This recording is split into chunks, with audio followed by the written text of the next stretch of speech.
Fantastica.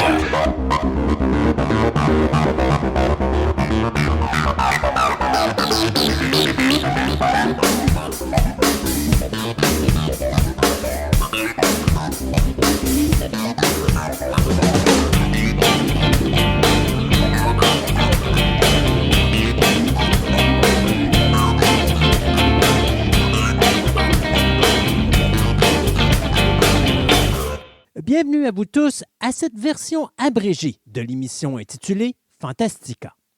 Mon nom est Christophe Lassens et il me fait grand plaisir de vous accueillir aujourd'hui pour vous présenter une des multiples chroniques réalisées dans le cadre de notre émission radio qui existe depuis 2003. Fantastica est une émission radio diffusée sur le web dans laquelle je m'entretiens pendant plus de 3 heures avec de nombreuses personnes qui nous parlent de diverses passions qui occupent notre quotidien de tous les jours. Au cours des années, nous avons amassé plusieurs centaines d'entrevues que nous vous présentons ici de façon individuelle avec des sujets qui passeront du cinéma à la musique, du jeu vidéo au comique et la bande dessinée, sans oublier des univers tels que l'astronomie, la mythologie, l'archéologie, la littérature, le paranormal et bien d'autres sujets. De plus, je vous présenterai également de multiples entrevues que j'ai réalisées avec diverses célébrités de différents milieux. Aujourd'hui, il me fait grand plaisir d'accueillir à l'émission M. Jeff Lemay, qui vient nous parler ici en studio de son métier d'acteur.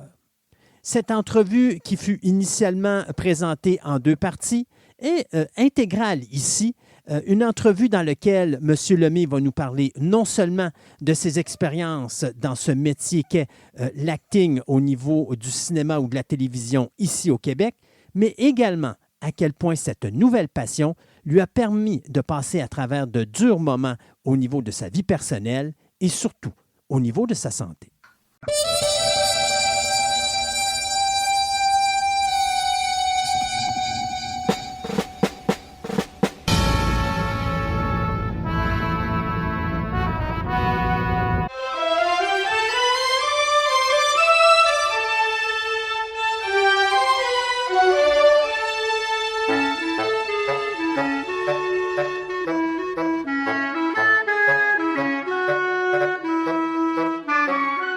On a déjà parlé avec mon invité d'aujourd'hui, mais à l'époque, on parlait de ce qu'on appelle du die-cast. Donc, pour rappeler un petit peu les souvenirs à nos auditeurs, notre invité était un fan de cinéma et il était un fan de die-cast. Et ce qu'il faisait dans ses temps libres, c'est qu'il il achetait différents véhicules à droite et à gauche et il bâtissait lui-même ses véhicules favoris qui représentaient bien sûr les films qu'il aimait.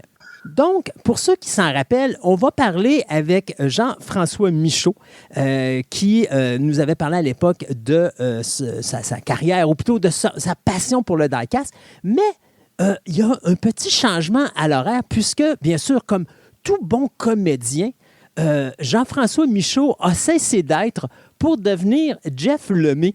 Jeff, bonjour. Salut. Alors, Jeff, on va faire un rappel en arrière.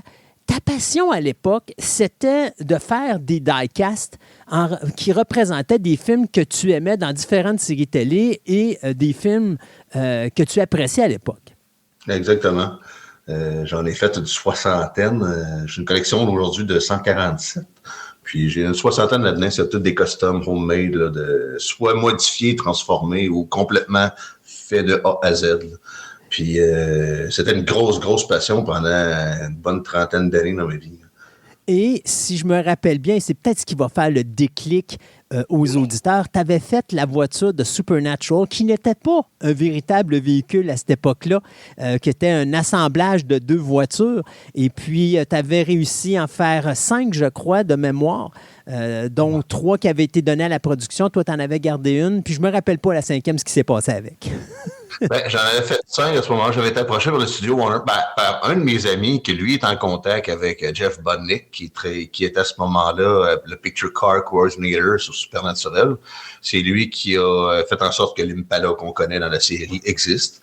Et l'auto de Bobby Senior, qui était une vieille Chevelle tout déglinguée, qui était une voiture de cours à scrap. Puis mon chum savait que je faisais les costumes, il tripait dessus. Jeff Budnick, j'étais devenu chum avec lui par la bande. Puis j'ai envoyé tout le temps les liens des costumes que je faisais. Puis j'avais lâché l'idée comme ça à mon chum que j'avais en tête de faire le char de Bobby Singer, mais que j'hésitais parce qu'elle n'existe pas à l'échelle 1.18. L'échelle 1.18, c'est des voitures en métal qui ont à peu près 12 pouces de long, avec les portes qui ouvrent, le coffre, le hood. Puis, sauf que le modèle 72 n'existe pas à l'échelle 1.18. Donc, c'est là ma complication. Le 70 existe, mais à l'état coupé. Le 72 existe, mais à l'état convertible. Mais moi, ça me prend 72 coupé.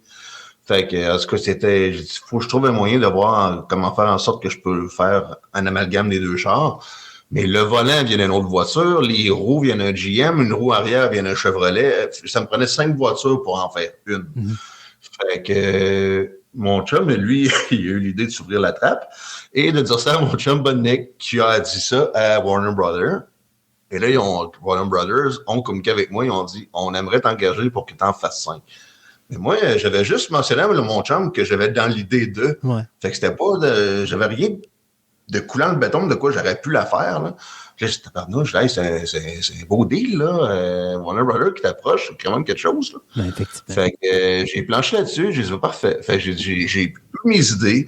J'ai peut-être un plan, mais je vais voir si ça se fait ou pas. Fait que faire une grosse histoire courte, j'ai réussi à le faire finalement et j'en ai fait 5 qui sont été numérotés et tout. Moi, j'en ai fait une pour garder à moi et les 4 autres, ben, c'est ça. Il y en a une qui est allée à l'acteur qui joue Bobby Singer, il y en a une qui est allée au boss de Warner Brothers, division qui s'occupe de la télévision. L'autre est allé à Kripke. Okay. Eric Kripke, qui était le showrunner ou le créateur de la série.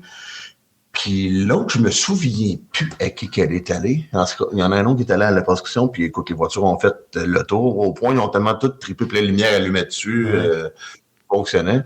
Warner Brothers sont venus, en fait, on a adoré. Ça, il est malade, le char. Ils ont voulu que t'en fasses 20 autres. Je suis pas une usine, moi, là. Je fais ça dans mon sous-sol de la maison. Puis il dit, écoute, non, j'ai dit, c'est impossible. Premièrement, ils sont numérotés, c'est une série limitée. Puis j'ai dit, je pourrais pas en faire d'autres parce que les roues sont faites par une compagnie qui fabriquait ces roues-là. Et ils étaient déjà discontinués à l'époque et ils coûtaient extrêmement cher et étaient durs à trouver. Puis là, je d'en faire 15, j'ai dit, oublie ça, je peux pas acheter 15, 7. Même ça me prenait 37 parce que c'était 2 kits de roues différentes pour une voiture. En tout cas, ça va coûter une beurrée, ça va me prendre 4 ans à tout trouver. Là. J'ai dit, puis je peux pas. J'ai dit, écoute, je vais passer mes temps libres bien qu'à faire ça. Là. Puis absolument, quand je finis un projet, je n'en fais pas une deuxième fois. Ouais. Il y a plein de monde qui m'approche parce que j'ai fait la vanne de la Cloche et l'idiot, Dumb and Dumber. Tout le monde la veut, cette vanne-là. Puis tu peux pas aider le nombre d'offres d'achat. J'ai eu 2500 US de Dubaï là, pour l'acheter. Là. Okay. Ou en faire un autre. Non, ça, j'ai dit, obligé de sacrifier ma veste en polar. J'ai dit, j'ai plus de poils pour faire la vanne. Fait que non, ça a occupé une grosse partie de ma vie. De 90 à 2015 environ, là, je dirais. Et là, il va y arriver, parce que là, il faut dire qu'aujourd'hui, on ne parle pas de die-cast, on va parler du métier d'acteur puisque c'est ta nouvelle passion. Et il est arrivé un événement, justement, un peu après qu'on ait commencé à faire l'entrevue, toi et moi, qui a fait en sorte que ta vie a complètement changé. Et je pensais que c'était une bonne idée qu'on en parle un petit peu pour amener justement ta nouvelle passion qui est maintenant, entre guillemets, l'acting. Parle-nous un petit peu de ce moment difficile que tu as passé. Ben, pour mon 40e anniversaire, j'ai eu le très, très beau cadeau de recevoir un cancer, un diagnostic de cancer. Donc, ça a un peu scrappé mes plans de bonheur et de vie, comme on peut dire. Puis, ça a été assez pénible parce que c'est un cheminement que... C'était une très, très longue histoire, mais la façon que je l'ai appris, mais ça a été une montagne russe d'émotions. J'ai rien, je suis malade, on sait pas ce que t'as, on fait des tests, on trouve pas, on me dit que c'est du stress pendant 6 mois. Le médecin de famille charmant que j'avais à l'époque, il me disait, non, stresse-toi pas, c'est du stress. Je suis en arrêt de travail, qu'est-ce que tu veux que je stresse? Puis, mon système ne remontait pas. Fait que, moi, je savais, écoute, j'ai perdu 40... Je suis passé de 195 à 153 livres en dedans de 5 mois. Okay. Fait que, à un moment donné, ma femme, elle me dit, là, ça va pas bien, là, tu rentres plus dans ton linge, tu flottes dedans, t'as plus de fesses. Elle dit, là, il y a de quoi, là, faut que tu fasses check même. Mais qu'est-ce que tu veux? Je ne rentre pas pour casser un bras au médecin. Il me dit que j'ai rien, lui. Fait que j'ai poussé le morceau. J'ai parlé à un de mes chums, puis il m'a dit, écoute, dis-moi, est-ce que je te vois aller? Puis il y a un de mes chums, lui, il a eu un cancer de l'estomac, puis ça ressemble à ça, man. Il dit, va voir un gastro-entérologue, je suis sûr que de quoi de ce côté-là. Bon, j'ai dit, OK. J'ai dit, écoute, j'ai plus de marge. J'ai rencontré un gastro que lui m'a fait un examen et m'annonce tout bonnement au bureau. Bon, mais c'est beau, j'ai trouvé ce que c'est. Je pense que c'est un cancer. Fait qu'on s'en va la semaine prochaine. Je vais te passer une colonoscopie. Puis, OK, tu m'annonces ça de même, toi, comme c'est une grippe, là. Ouais. Fait que, j'ai dit, OK. Je suis parti là, complètement défaite. Cancer, absolument, quand t'entends ça dans ta tête, égale mort. Ouais. Fait que, écoute, j'ai braillé tout le long de l'hôpital sur le chemin Sainte-Foy jusqu'à Val-Belair. Je voyais plus clair. Fait que là, le lendemain, j'étais supposé passer une colonoscopie 2 jours après, puis j'ai même pas pu la passer parce que j'ai complètement bouché. J'ai passé 4 mois à être malade à toutes les nuits. OK. Parce que ce que j'avais, c'était un lymphome de l'estomac. Système lymphatique, mais moi, il y avait de la cochonnerie qui s'était formée autour de l'estomac et ça a percé la paroi de l'estomac et c'est venu boucher l'entrée de l'intestin. Fait que tout ce que je mangeais, ça se remplissait dans l'estomac et la nuit, ça ressortait parce que j'étais plein. Fait que c'était ça toutes les nuits, d'où pourquoi j'ai perdu 45 livres en dedans de 4-5 mois. Fait que là, j'ai pas pu, j'étais complètement jamais. Puis une colonoscopie, il faut que tu passes un 4 gallons, un gallon de liquide à boire. J'oublie ça, je prends un verre d'eau, il ressort. Là. Fait qu'il dit, ouais, mais OK. Fait que viens à l'hôpital, tu rentres en urgence, on va faire des tests. Puis c'est là qu'on a découvert qu'il y avait d'autres choses de plus sérieuses, mais que c'était pas un cancer de l'estomac. Ah, OK. Fait que là, ils ont fait de biopsie, ils ont fait plein de tests. Fait que là, c'est j'ai rien, j'ai de quoi peut-être. Non, finalement, t'as rien. T'as un cancer de l'estomac, finalement, non, c'est pas ça. Ah, c'est un lymphome. Ben, moi, un lymphome, on dit pas c'est quoi. Fait que moi, je dis, ben, c'est peut-être juste d'autres choses moins graves. Fait les recherches à l'hôpital, rentrent chez nous, mais non, un lymphome, c'est un cancer. Fait que là, écoute. Montagne russe. Émotion. Je rentre la semaine d'après, m'envoie en oncologie. Puis en oncologie, j'étais supposé, on m'a fait plein de tests. On était le mercredi, j'étais supposé commencer ma première chimio le vendredi. Mais le jeudi, pas de nouvelles suite au test. Le vendredi, pas de nouvelles suite au test. Mais j'ai dit, je parle à un infirmière, j'étais supposé commencer ma chimio aujourd'hui. J'ai dit, je comprends pas ce qui se passe, là. Ouais, il dit, le médecin va supposé venir me voir à la fin de la journée. Il n'est jamais venu. Je me suis dit, c'est la fin de semaine ou ça, on va partir jouer au golf et on ne le reverra plus. Et l'infirmière vient me voir, elle me dit, ouais, c'est long parce que là, il cherche encore quel chimio qu'ils vont te donner parce que là, ils ont trouvé de la cochonnerie, du lymphome. Et sur la rate, sur le foie, les poumons, la colonne, le ci, le ça, le cœur, en tout cas. Fait que là, il dit, ça faut quoi te donner comme traitement, mais ça s'en va. Moi, dans ma tête, lymphome, c'est du cancer, c'est des masses cancéreuses. S'il y en a partout, dans ma tête, ça sonne quoi, tu penses? Ça fait cancer général. Ouais. Fait que là, moi, j'ai passé la fin de semaine là, à me broyer la vie. Je disais, là, on est en novembre, là, je me rends aux fêtes, je vais survoir l'été. Pourquoi annoncer ça comment aux enfants? Moi, j'avais pas d'enfants, mais ma femme, elle en avait 3. Ça faisait 11 ans qu'on était mariés, je crois, à ce moment-là. 7 ans qu'on était mariés. Puis là, il faut que je fasse le testament. C'est tous des trucs qui sont le fun à penser, à ce moment-là. Fait que, rien de savoir, là, je vais-tu ressortir d'ici, là? Puis en plus, nous, on venait d'acheter une maison, ça faisait pas longtemps, et le propriétaire, pourquoi ils ont vendu la maison, c'est que la dame, son chum, était rentré à l'hôpital pour un mot de dos, il est jamais ressorti parce qu'ils ont découvert un cancer, puis il est mort 2 semaines après.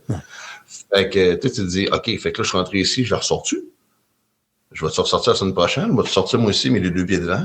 Fait que, tu sais, c'est 2 semaines, 2 jours, fin de semaine, à broyer ma vie, pas dormir, je vais mourir, c'est fini. Fait que finalement, le lundi, le médecin me dit, hey, ça n'a pas l'air de filer. Mais non, je viens d'apprendre que j'ai le cancer généralisé, puis je sais pas jusqu'à quand j'en ai. T'as pas là, qu'est-ce que t'as dit ça? Je raconte l'histoire. Je dis, non, ce que t'as, c'est un lymphome, on va te traîner du chimio, c'est supposé tout faire fondre la cochonnerie. Puis il dit tu mourras pas de ça, là. Et le poids de 8 éléphants est petit.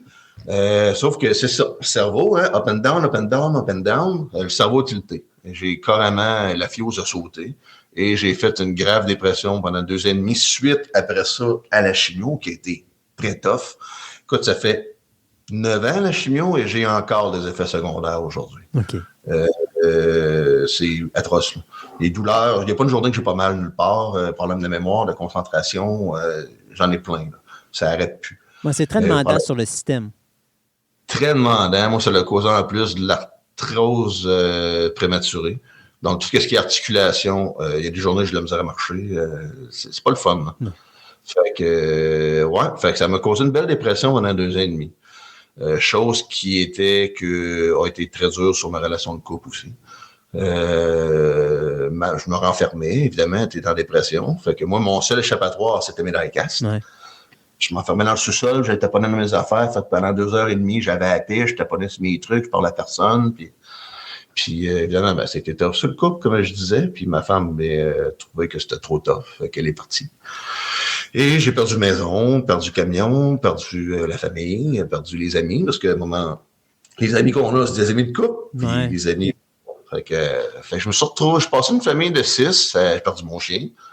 Fait que je suis parti d'une famille de 6 avec une maison, un appartement tout seul en pleine dépression. Fait que... T'es parti de je suis l'un des hommes les plus heureux sur Terre à j'ai plus rien de l'autre côté. Ouais.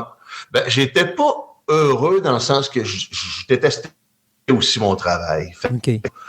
Là, j'étais en arrêt maladie, donc ça l'aidait parce que j'étais content. J'étais plus en train de travailler. Je ne travaillais plus à ce moment-là, par obligation.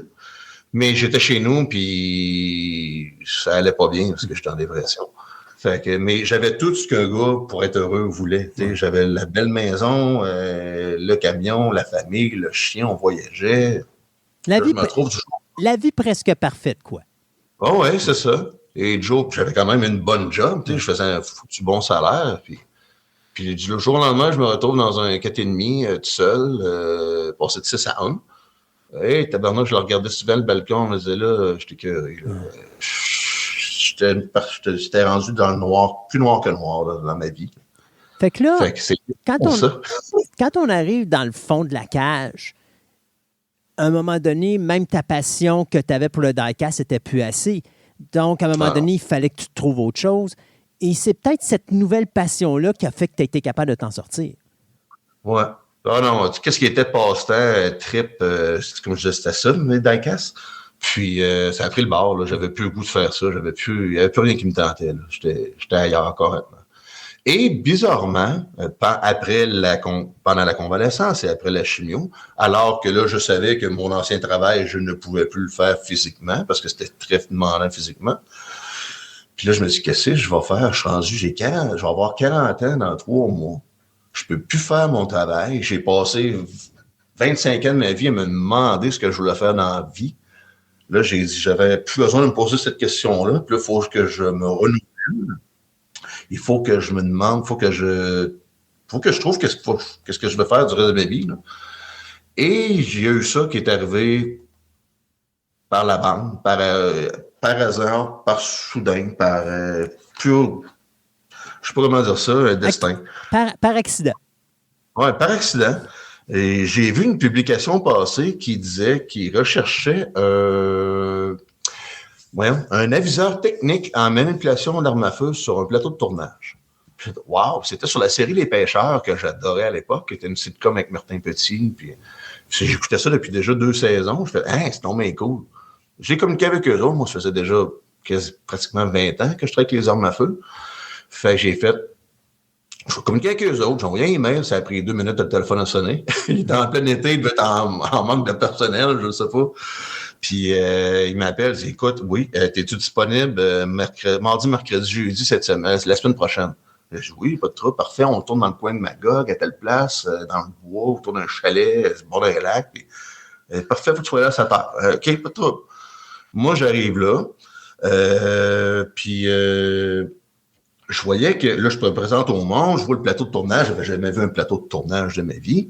Moi, je m'attendais, pour ceux qui ont connu cette série-là, c'est Martin Petit qui reçoit 1, 2 ou 3 chums à son chalet. Fait que c'est pas une grosse émission en tant que telle. Ouais. On dit pas, il y a 25 personnes dans le show, sont 3. Fait que moi, je m'attendais à une petite équipe technique, un caméraman, un perchiste, un éclairagiste, puis 2 ou 3 patentes, là, qui vont faire d'équipement. Je capotait, je pense qu'il y était une 60aine de personnes, les gros fans, les écrans verts. J'ai l'impression d'être à Hollywood. Là. Fait que je fais, comme tu disais tout à l'heure, fan de cinéma, fan de séries de télé. Moi, je suis le petit cul dans un Toys R Us pour la première fois de sa vie, là. Mais qu'est-ce que c'est donc ben hot! Je tripais ma vie. Sauf que là, ben c'est ça. Moi, je m'en vais là. Je suis posé être juste être là pour une scène pour aider ceux qui ont à dégainer un gun dans l'épisode pour que ça soit crédible, pour pas qu'ils se pointent ça dans la face, puis ils sont supposés jouer des policiers, donc il faut qu'ils sachent faire leur job. Et là, je vois qu'il y a un sentiment de panique sur le plateau, puis là, ils me regardent, ils sont assez loin, puis ils me dévisagent, puis ils me pointent. Là, c'est comme, oh, qu'est-ce qui se passe? J'ai d'arriver, j'ai rien fait de mal. Ils viennent me voir, c'est toi le viseur, les gars? Ouais. Tu fais quoi, toi? 5 et 11? Ouais. À peu près 160. Ben là, à ce moment-là, je voulais peser 180. Je vais reprendre un peu de poids. Je dis, ouais. Et ça? OK. Il m'emmène une loge. Il dit, monte là. Il dit, il y a un costume dedans, salut pour le fun. OK. J'essaie le costume. Écoute, il était fait pour moi. Il était sur mesure. Il me fitait dedans comme un gars. J'ouvre la porte, je lui montre ça. Il dit, ah, c'est parfait. Je peux savoir ce qui se passe, ça. T'as-tu déjà joué? Ben, j'ai fait du théâtre au secondaire, puis de l'impro. Hein. C'est parfait. Pour qu'on a besoin de toi, tu vas être parfait. Viens là. OK. Finalement, ils me disent, ils m'embarquent dans un Jeep Cherokee. On s'apprête à tourner la première scène. On m'embarque dans un Jeep Cherokee. J'étais enfermé avec Christian Bégin, 3 autres acteurs qui font des gardes du corps. On est serrés, tassés comme des sardines là-dedans. Je suis collé vraiment au derrière de Christian Bégin, que je ne connais pas, sauf à la télé.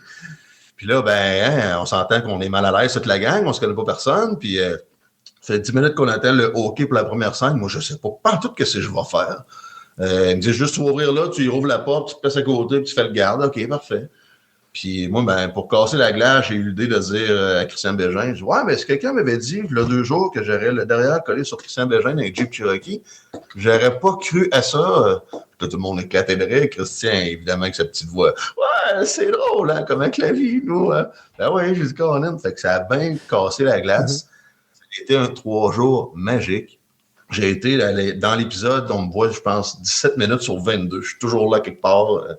Fait que c'était un déclic. J'ai fait, wow, si je pourrais faire ça, le reste de ma vie, je serais le gars le plus heureux au monde. Et c'est ce que je fais depuis 8 ans et demi.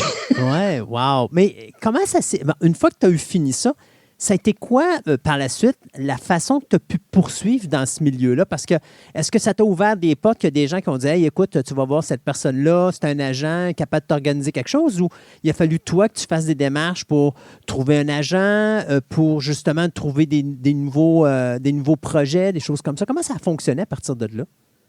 À ce moment-là, moi, j'ai aucune idée parce que j'ai jamais mis les pieds dans ce domaine-là. C'est du tout nouveau pour moi.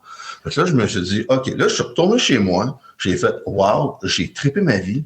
Qu'est-ce que je peux faire pour faire en sorte que ce soit ça que je fasse du reste de ma vie? Là, à ce moment-là, je n'étais pas séparé encore. J'étais encore avec ma femme. J'avais encore ma maison. Puis c'était tout de suite après ma chimio venait de terminer. Fait qu'on n'était pas séparés encore.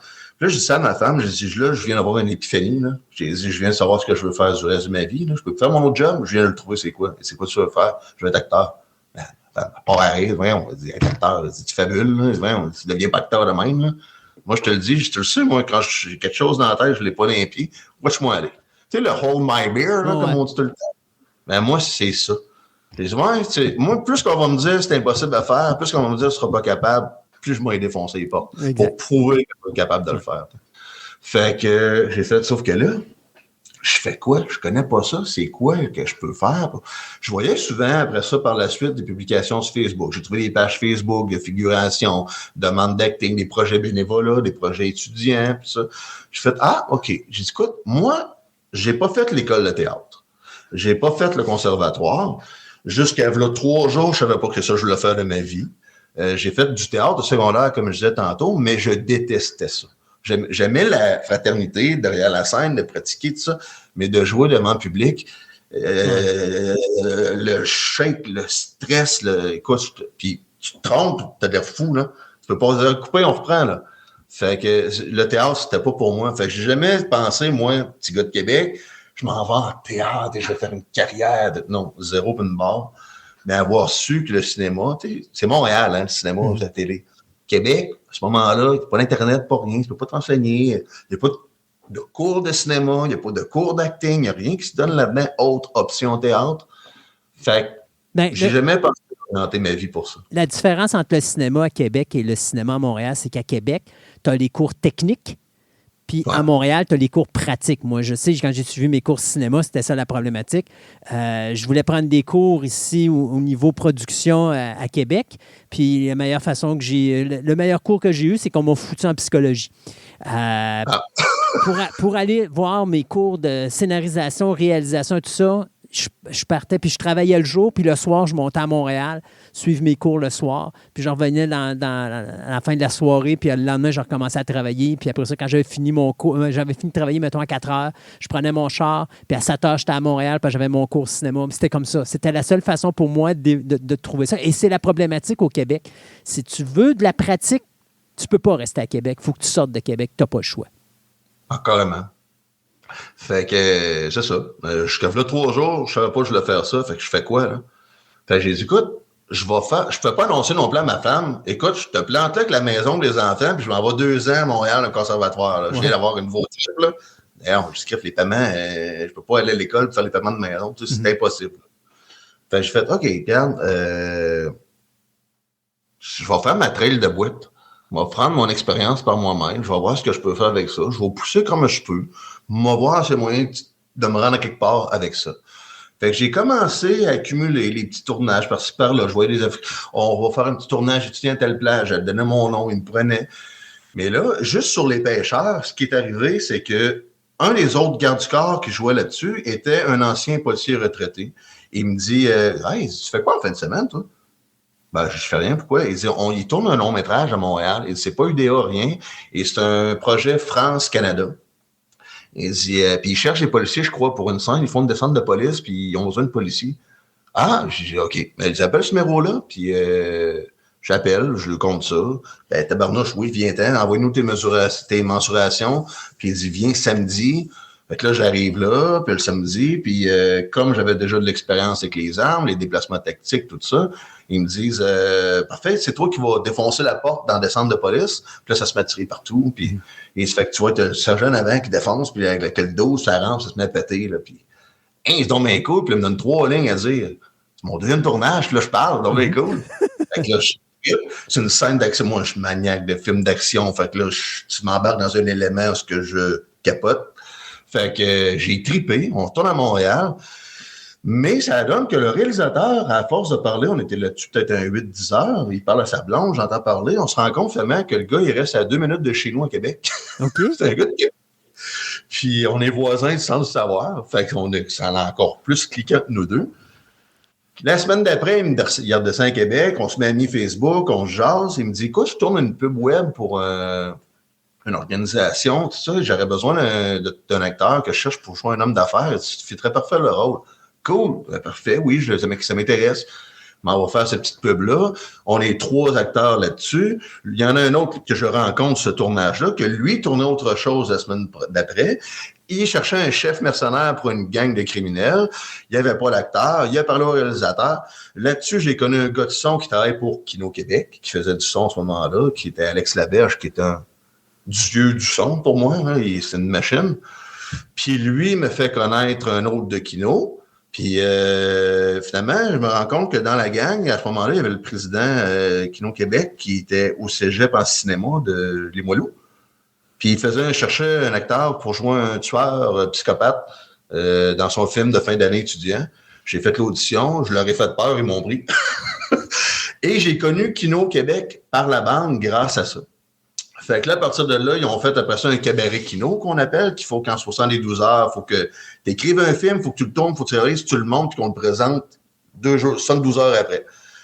Moi, je connais pas ça, un cabaret. J'arrive, on m'offre un rôle, oui, j'attends les textes, je veux me préparer. Non, je les assois comme 3 heures avant de tourner, j'ai 8 pages de texte, je capote. C'était un des pires tournages à ce moment-là pour moi, parce que j'ai pas le temps d'apprendre le texte, c'était de l'improvisation, mais c'était une belle école, pareil. Et c'est un des films dont je suis le plus fier, c'est mon chum, que je suis chum avec depuis maintenant, qui le réalisait. Puis, je sais pas si tu le connais, Louis Dion Dussault, il est un peu dans le domaine aussi. Puis, on est devenu chum là.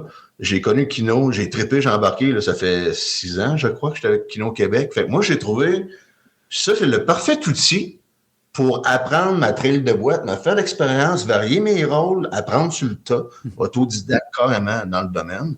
Fait que là, j'ai diversifié de la comédie, du drame, un tueur, un policier, un joueur de père de famille. Fait que là, je vais jouer un peu de tout, puis je vais essayer de monter assez de stock pour me créer une démo d'acteur crédible. Puis là, je m'étais inscrit dans toutes les agences de casting de figuration, Montréal, Carole Dionne, Casting Québec, Casting Montréal. Puis Casting Québec, à ce moment-là, tout ce qui se tournait à Québec, c'était pas mal eux autres qui fournissaient les comédiens, pas les comédiens, mais plutôt les figurants, puis qui comblaient toute scène besoin de figuration. Sauf que ça l'a donné qu'à un moment donné, ils ont eu besoin d'un acteur pour une série. Moi, j'avais appliqué parce que je cherchais des figurants à ce moment-là. C'était une série sur le karting qui se tournait à Château-Richer, je me souviens plus du nom. Puis, ils cherchaient du monde pour faire des spectateurs. Puis, finalement, ils ont décidé que quand on a vu ma face, le réalisateur, il a fait « Hey, on aurait besoin de lui peut-être pour un autre rôle. » Dans une série qui était File d'attente. Fait que j'ai fait « OK, on me le propose. » Je fais « Ben oui. » Mais moi, je pensais que c'était comme ceux qui sont intéressés, on prend vos noms, on le soumet à la réalisation, bon, on vous revient qui les prend. Puis finalement, ils ont fait « Non, c'est toi qui veux. » Je fais « OK. » Fait que je suis allé là et j'ai obtenu mon premier rôle UDA comme ça. Ça faisait 30 tournages que je faisais étudiant bénévole, mais que je voulais faire absolument parce que je voulais créer mon expérience. J'ai fait ma démo, il était sur le site, fait que c'est peut-être ça qui a fait en sorte que ça l'a aidé peut-être, je sais pas. Et peut-être juste mon physique. Et j'ai eu mon premier crédit UDA à partir de là. Parce qu'avant, comme tu parlais tout à l'heure, je me demandais pour un agent. Ça donne pas grand-chose d'avoir un agent tant que tu n'es pas UDA, parce que sur les productions, ils ne te prendront pas. Mais c'est quoi UDA? UDA, c'est l'Union des artistes. Ouais, c'est ça que j'allais demander tantôt. Hein. C'est le syndicat des artistes, que ce soit chanteurs, comédiens, acteurs, techniciens de scène, pas techniciens, mais artistes de scène, tout ce qui demande artistique. Il faut être membre de l'UDA pour faire des projets professionnels. Ou même humoriste ou chanteur. Parce que si t'es pas membre de l'UDA, tu n'es pas capable d'avoir une job dans le professionnel. Non, c'est ça. Ouais. Parce que c'est un peu chien qui court après sa queue. Fait que tu peux pas avoir si t'es pas UDA, tu n'auras pas un projet professionnel, mais tu peux pas avoir de projet professionnel si tu n'es pas membre de l'UDA. Ouais. Fait que c'est comme, là, je fais quand même rentrer dans la machine, là. Fait qu'il faut que tu trouves la faille, une porte de sortie, une entrée. Puis même moi, je m'étais déjà fait faire le coup. Parce que plusieurs années, 2 ans avant, j'avais auditionné, pas auditionné, il y avait une demande de figuration, j'ai appliqué là-dessus, et on m'a revenu, on m'a dit « Hey, on prendrait lui, on aurait besoin d'un policier. Si on le prendrait pour un enquêteur, puis là, j'avais des rôles. » Fait que moi, j'ai dit « Faut que tu fasses une self-tape d'audition. » C'est quoi une self-tape d'audition? J'avais aucune idée c'était quoi. Je cherche en ligne, OK, faut que je fasse moi-même mon audition puis que je me filme. J'ai passé 5 heures là-dessus. J'ai fait un décor, je me suis fait un costume, j'ai mis la totale. Je savais pas quoi faire, fait que j'ai fait la totale. J'ai obtenu le rôle. J'étais fou comme la merde. Je dis à tout le monde, je vais passer à la TV dans tel show, puis je vais jouer un enquêteur, puis je vais avoir des lignes à dire, puis moi, je suis content, là. D'une semaine avant le tournage, on m'appelle, on me dit « Bon, il faudrait que tu viennes pour le siège de costume. » Moi, il n'y a pas de trouble. Bon, on est en train de construire ton contrat. Fait qu'il dit « On aurait besoin de ton numéro UDA. » Ben, je ne suis pas membre de l'UDA. Ça fait 3 ans que je fais ça, que j'essaye de rentrer dans l'UDA. Ah, on ne pourra pas te prendre à ce moment-là. Ça me prend vraiment un acteur de l'UDA. Puis... Fait que j'ai perdu le rôle. Fait que je me suis ramassé à faire de la figuration, finalement, là-dessus. Taper tout ton monde, vous dites finalement, oubliez ça, j'ai pas le rôle finalement, parce que tata. Fait que j'ai appris. Fait que quand on m'a approché pour le rôle sur file d'attente, je me suis dit, moi, je bien ça va me faire comme la première fois. Là. Fait que quand on m'appelle justement pour le tournage, on prépare ton contrat, on n'a pas ton numéro UDA. Ah, je dis oui, c'est parce que, regardez, j'ai tourné mon premier tournage UDA, il y a à peu près 1 mois. C'est un projet indépendant. Ils ont voulu vraiment tourner ça dans les langues. On a tout tourné ça UDA, mais les contrats n'ont pas encore été finalisés. J'ai appelé tout à l'heure à l'UDA pour avoir mon numéro parce que je savais que vous alliez me le demander. Et mon contrat, mon dossier n'a pas encore été traité, fait que je ne l'ai pas encore. Je vais l'essayer. En fait, c'est pas grave, pas de trouble, viens-t'en, on l'organisera plus tard, on va le mettre dans le dossier, on va l'envoyer à l'UDA, puis... Fait que j'ai trouvé ma faille. Je suis rentré là, puis le rose, on m'aurait dit, on peut pas te prendre encore une fois. Et c'est là que j'ai mon premier, tu sais. Fait que j'étais avec fier de ma shot. J'ai fait enfin, j'ai le pied dans la machine. Parce que t'as beau aller sur n'importe quel plateau, et ça, tous les niveaux commencent dans le domaine dès le premier jour de figuration. Le rêve ultime, c'est d'être dans l'UDA, de faire partie de l'Union des artistes, parce que c'est là que les vrais projets sont. Tu les trouveras pas sur Facebook. On cherche un comédien pour jouer dans la stat, là, tu verras pas ça sur Facebook, là. À part de la figuration. Fait que c'est ça. Fait que là, tout le monde demande toujours à ceux, les vrais acteurs, ou les autres figurants qui sont en LDA, comment t'as fait pour rentrer là, toi? Et t'as beau demander à 100 personnes différentes, les 100 personnes vont avoir une histoire différente. Fait qu'il n'y a pas de moule ou de route prédéfinie pour dire « Hey, je rentre dans le DA avec ça. » là. Faut que tu trouves... C'est un cocktail de hasard, d'être à la bonne place au bon moment, de chance, de les étoiles alignées. Quand tout est là, ta porte est là. Prends-la. Et de débrouillardise. Et de la débrouillardise. Ouais. Fait que par la suite, j'ai su qu'il y avait plein d'autres manière de procéder qui aurait pu m'aider beaucoup plus facilement à cette époque-là, mais c'était des affaires que j'aurais pas été capable de faire moi-même. Bref, j'ai réussi à avoir mon premier crédit là. Puis, à partir de là, c'est comme je te dis, un agent avant ça, tu peux y aller. Mais tu sais, les agences, il y en a une tonne à Montréal. Moi, j'ai cherché après ça. Je dis bon, je savais que j'avais mon plan défini. Je voulais prendre mon expérience, me faire une self-tape, à pogner mon premier rôle, essayer de pogner mon premier contrat EDA.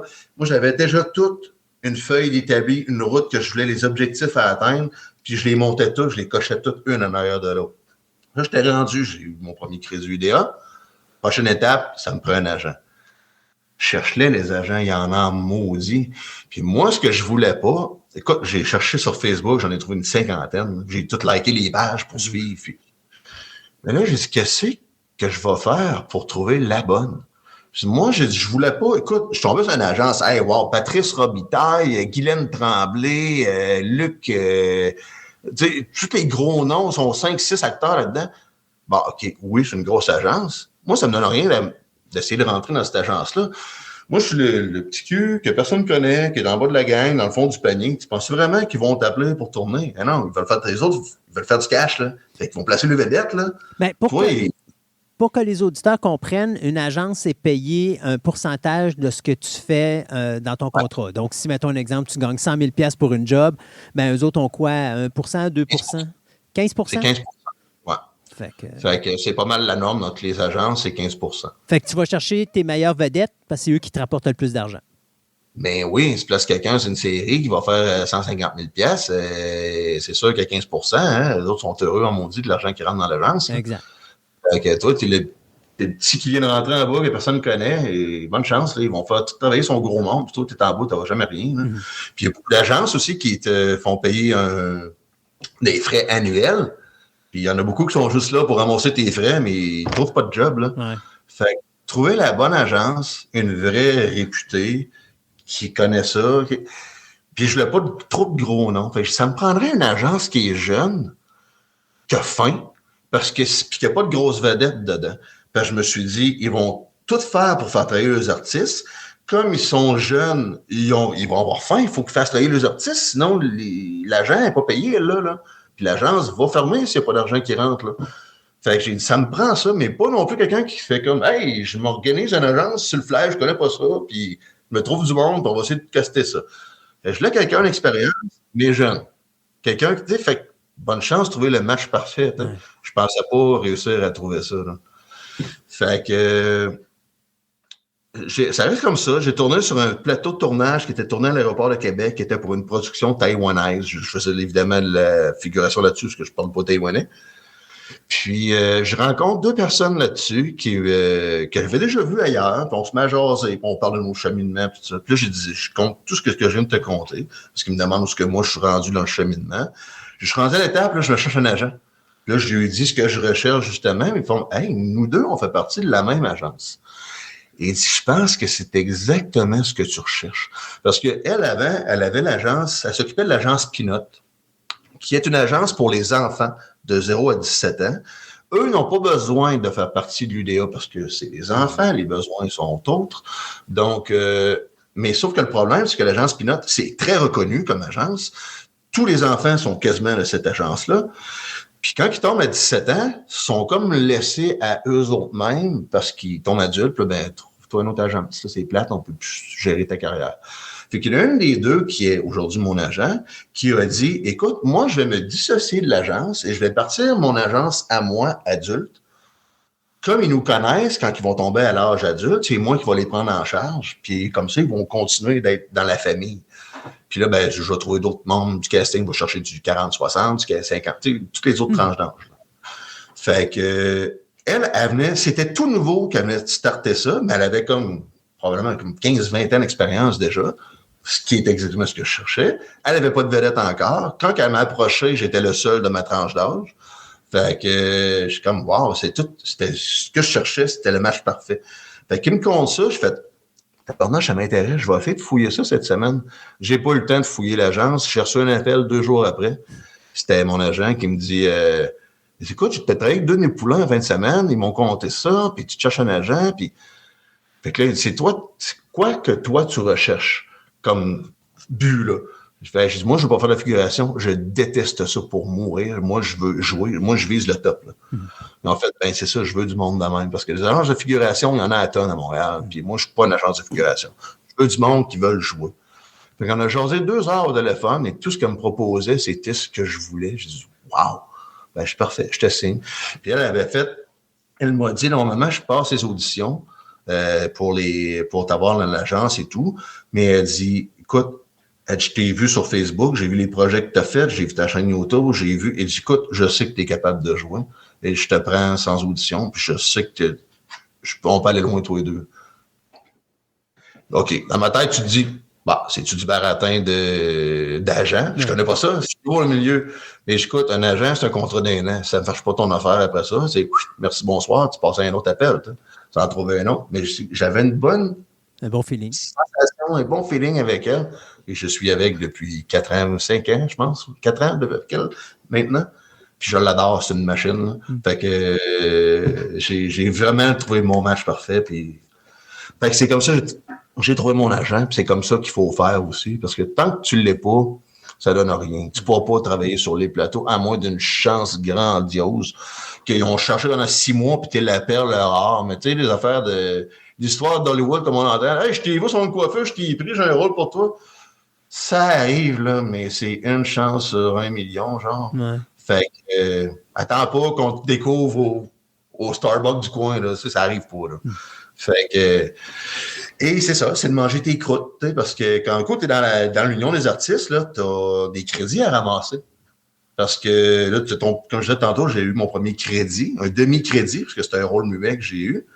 Fait que là, je sais que pour devenir membre actif, ça en prend 60. Puis ça, c'est, si tu fais un rôle muet ou une figuration, c'est un demi-crédit par jour de tournage. Donc, si tu fais le calcul, ben, ça te prend 60 jours de tournage pour avoir j'ai dit 60 crédits, je me suis trompé, c'est 30 crédits. 30 crédits, OK. Ça te prend 60 jours de tournage en rôle muet ou figuration pour avoir tes 60 crédits. Sauf que tu veux pas tout faire tes crédits en figuration parce qu'après ça, tu es typecasté figurant. Ouais. Fait que là, tu vas voir, hey, c'est le fun, je suis rendu membre actif. Ouais, là, tu vas voir ta fiche sur l'Union des artistes, quelqu'un qui veut voir ta fiche, qu'est-ce que tu as fait dans la vie. Là, tu regardes mes réalisations, il n'y a rien. Parce que tu ne rentres pas tes figurations là, comme expérience. Tu es une plante verte. Là, fait que, moi, j'ai toujours dit ça de même. J'étais une plante verte quand j'étais figurant. Cette boîte de plateau, place-toi là, mets-toi là, ferme ta boîte, puis écoute, file-toi, tasse-toi, ils vont plus besoin, va-t'en. Fait que j'ai fait, OK, moi, j'ai ça, je déteste ça. Fait que j'ai fait, fait que là, c'est ça. Tu as un dossier UDA, c'est le fun, tu vas voir, mais tu n'as aucune réalisation. Tu vas faire, OK, mais tu te ramasses ses crédits en figurant, c'est parce qu'il n'est pas capable de faire d'autres choses qu'être figurant. Il n'est pas assez bon pour obtenir un rôle. Fait que tu veux pas être typecasté comme figurant. Puis moi, comme je disais, je détestais ça. Fait que je fais, moi, mes figurants, mes crédits UDA, je vais toutes les ramasser soit en 3e muet ou quelque chose, quand ça va des figurations, je vais prendre, je vais aller chercher des affaires qui peuvent paraître comme une 3e muet à l'écran. Un 3e rôle muet à l'écran. Fait que j'ai tout ramassé mes crédits comme ça, puis ça m'a pris 1 an et demi à ramasser mes 30 crédits. Fait que, écoute, je connais du monde qui sont dans le domaine depuis 10 ans, ils n'ont même pas réussi encore à avoir tout le crédit. Okay. Là. Fait que le monde me fait « Wow, t'as roulé en maudit. Tu fais de la figuration? » Non, j'ai fait 6 jours de figuration là-dedans. J'ai dit, puis c'était parce que c'était 6 jours collés. Fait que je fais « Ah, ça, je vais ramasser un paquet d'une shot, moi le faire. » Puis finalement, ça servira en troisième muet. Fait que, ça a bien à donner. Fait que j'ai jamais quasiment fait de figuration. Fait que c'était pas mal ça, mon cheminement pour obtenir jusqu'à mon statut actif de membre de l'Union. Fait que c'était un gros travail. C'était beaucoup de sacrifices, beaucoup de temps libre que tu dis non, je me consacre à ça, je fais ça, je défonce ça, j'apprends des textes, je vais prendre des tirs. Puis, tu sais, j'ai parlé à un moment donné avec Réal Bossé sur le tournage justement de File d'attente. Puis, moi, je tripe cinéma, je tripe série, fait que de travailler avec des acteurs connus. Tu sais, moi, le premier tournage à vie professionnelle, je tourne avec Sylvie Moreau et Réal Bossé. Peux-tu être plus groupie que ça, là? Je veux dire, tu comprends pas ce qui t'arrive, là. C'est carrément ça. Moi, je me rappelle de ce tournage-là, là, j'ai failli perdre connaissance, j'étais mouillé, j'étais détrempé, bord en bord, j'étais nerveux. J'étais dans le sous-sol, j'attends de tourner, qu'on vienne me chercher. Ah, Jeff, tu peux monter en haut, on va préparer ta scène. Là, j'arrive en haut. Moi, la veille, je tourne sur un projet américain en figuration, ce qui a été traité comme de la merde. Carrément. Tasse-toi là, mets-toi là, ferme ta gueule, vas-y, va là, vas-y, OK, va-t'en, on a besoin de toi. Tu sais, quand t'as le goût de fesser tout le monde parce que t'es traité comme de la chenoute, là. Là, le lendemain, j'arrive, là, écoute, j'ai mon spot de parking, place-toi là, voilà ta passe, fais ça dans ta vitre, ils viennent te chercher, ils s'occupent de toi. Un monde de différence, là. Fait, mais voyons, mais qu'est-ce qui se passe, là? On monte sur le plateau, l'équipe vient de présenter, une petite équipe fermée d'à peu près 12 techniciens. Salut, moi, c'est le réalisateur, ça, c'est le gars de son, il y en a un autre qui t'arrive à côté de toi. Salut, moi, c'est André, je vois ton assistant, si tu as besoin de quoi que ce soit, on va te le chercher. Mon Dieu, j'ai mon assistant! Hier, j'étais traité comme de la merde, là, j'ai un assistant, j'ai mon parking privé, je vois, qu'est-ce que c'est ça? Puis là, moi, je suis gêné, je me mets dans le coin de la porte patio, je veux me faire tout petit, je veux pas prendre de place, je veux pas qu'on me remarque. Sylvie Moreau rentre sur le plateau avec Laura qui l'entoure, une grande dame de la télé et du théâtre. Elle s'assoit sur le divan, elle me voit, elle vient me chercher, elle vient jaser avec nous autres. Écoute, j'étais tellement mal à l'aise, là. On prépare pour les premières scènes, puis on se dit, bon, parfait, on va essayer les premières pratiques. Moi, dans ma tête, ce que j'ai comme feeling, c'est, OK, on vient aller me chercher les lignes mineures. Là, c'est ma première game au Centre Bell. Il y a 25 000 spectateurs, mettons. Puis je la vois dans ma tête, moi, je suis très visuel. Je me vois embarquer sur la glace et je vois le Centre Bell qui est plein à craquer, que ça crie, ça bug. Là, je me dis, si le premier coup de patin que je fais, je me plante sur la glace, c'est fini, là. Je retourne les mineurs, là. Fait que le stress que je me suis mis sur le dos, là, je voulais pas décevoir, là.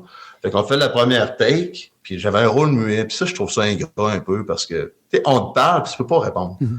Fait qu'elle, elle te pose une question, et la logique, ce serait de faire comme elle, c'était, est-ce que, je suis un installateur de système d'alarme, elle me dit, est-ce que ça va-tu être long, parce que j'ai un rendez-vous?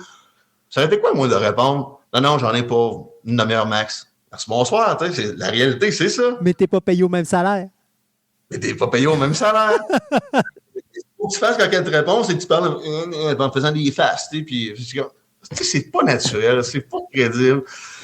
Qu'est-ce que je vais faire? Moi, j'ai passé 2 jours à me dire, ben, je vais faire ci, je vais faire ça. Fait que quand le réalisateur vient me voir, il dit, ben, je sais pas ce que tu pourras faire quand elle te répond. Ben, j'avais une idée. Je pourrais faire ci, je pourrais faire ça. OK, on l'essaie. On fait une première mécanique. Je le fais. L'équipe technique part à rire. Fait qu'en fait, parfait, fais-nous ça de même. Quand le monde est parti à rire, ma pression venait de dropper. C'est parfait, je les ai dans ma poche, là, tu sais. Fait que c'est comme ça que j'ai eu mon premier rôle et c'est comme ça que ça s'est passé. Et j'ai été une piqûre.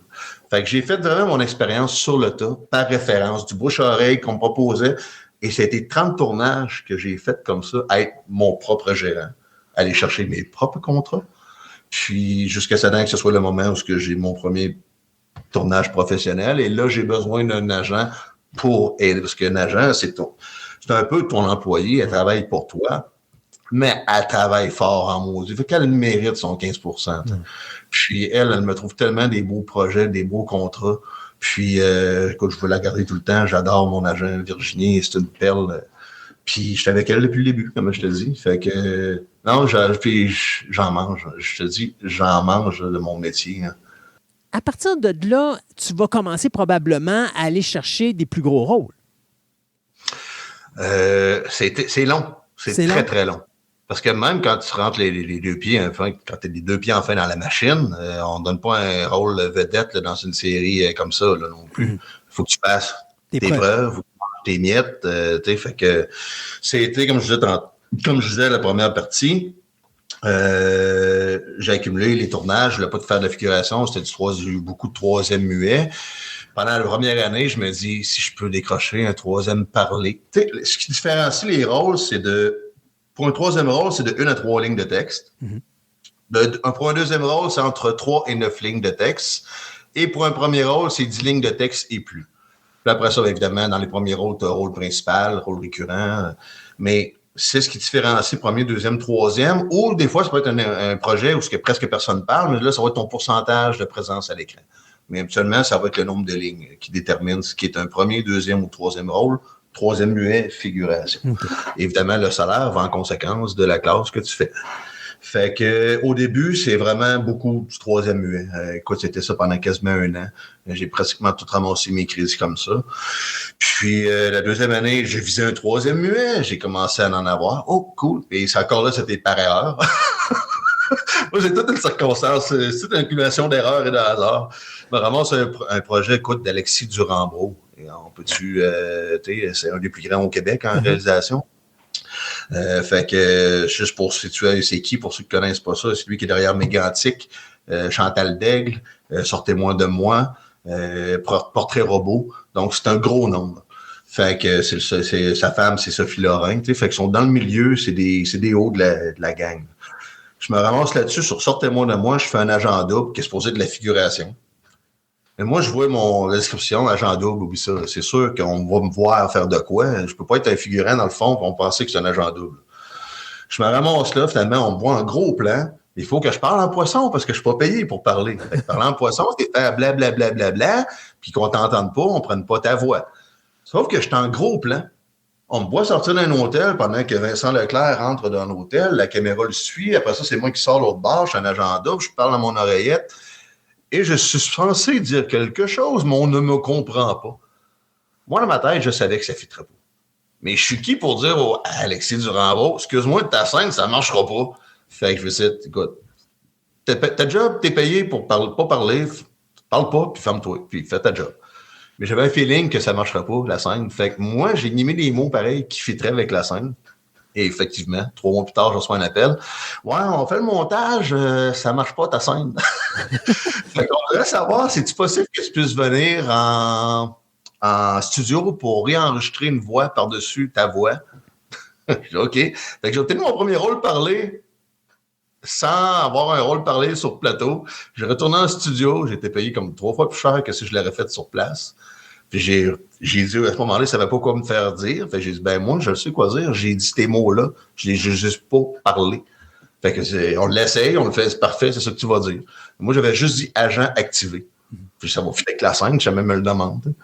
Puis fait que j'ai eu mon premier rôle parler sans le faire à l'écran. En post-synchro. C'était drôle comme circonstance.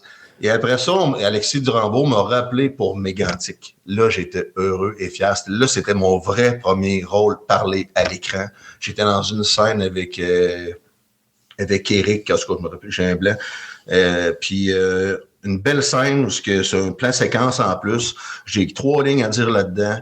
Je suis heureux. C'est un projet que je sais qui va marquer le Québec. Ça allait faire l'histoire de la série télé au Québec. J'ai vraiment été fier de ce projet-là. Et ça, c'était mon premier rôle parlé que j'ai eu. Puis après ça, j'ai décroché, écoute, du cinéma. Tu sais, c'est la télé, c'est beaucoup de télé au Québec. Hein? Ouais. Fait que tu sais que tu vas probablement tout le temps travailler là-dessus. Le cinéma, je me suis dit, écoute, si je suis chanceux, je vais peut-être décrocher un petit rôle dans un film éventuellement, mais ça va prendre sûrement des années. Puis je suis rendu à mon 5e. 5e long métrage, fait que je suis très heureux. Donc, lui, je suis le plus fier, c'est Noémie Dioui qui est sorti il y a 2 ans, qui a tellement... Écoute, là-dedans, c'est un film sur la prostitution juvénile pendant la Formule 1. Je ne sais pas si tu as déjà entendu ou je ne sais pas si tu l'as vu, le film. Malheureusement pas, non. Puis, écoute, c'est un sujet qui est international, hein, la prostitution juvénile, Grand Prix de Formule 1, c'est mondial. Ça se passe dans toutes les places des Grands Prix de Formule 1. Fait que c'est un sujet qui est mondial. Donc, le film, il y a eu quand même une run de 6 mois au cinéma, je crois, au Québec, ce qui est exceptionnel au Québec, là, pour un film québécois. Puis j'avais un deuxième rôle là-dedans. Je joue un de ses clients de prostituée, Robert, client numéro 3. Puis le film, depuis, je pense qu'il est rendu dans 28 pays. Wow. Sur les 5 continents. Donc, il gagne des prix partout, dans tous les festivals où il va. Je suis vraiment très, très fier de ce projet-là. Fait que je suis rendu à 5 longs-métrages. Le dernier, j'ai tourné en anglais l'année dernière. Fait que je suis quand même très heureux de mon cheminement pour quelqu'un qui est encore pas connu, que moi, je me considère encore un petit cul dans l'industrie. Là, je suis pas connu, je suis un petit nobody là, que personne connaît. Fait que je suis quand même très fier dans mon projet, de où ce que je suis rendu. Là, je vais tourner sur mon 136e projet la semaine prochaine en 8 ans. Je suis quand même je suis heureux de mon cheminement. J'aime vraiment ce que je fais.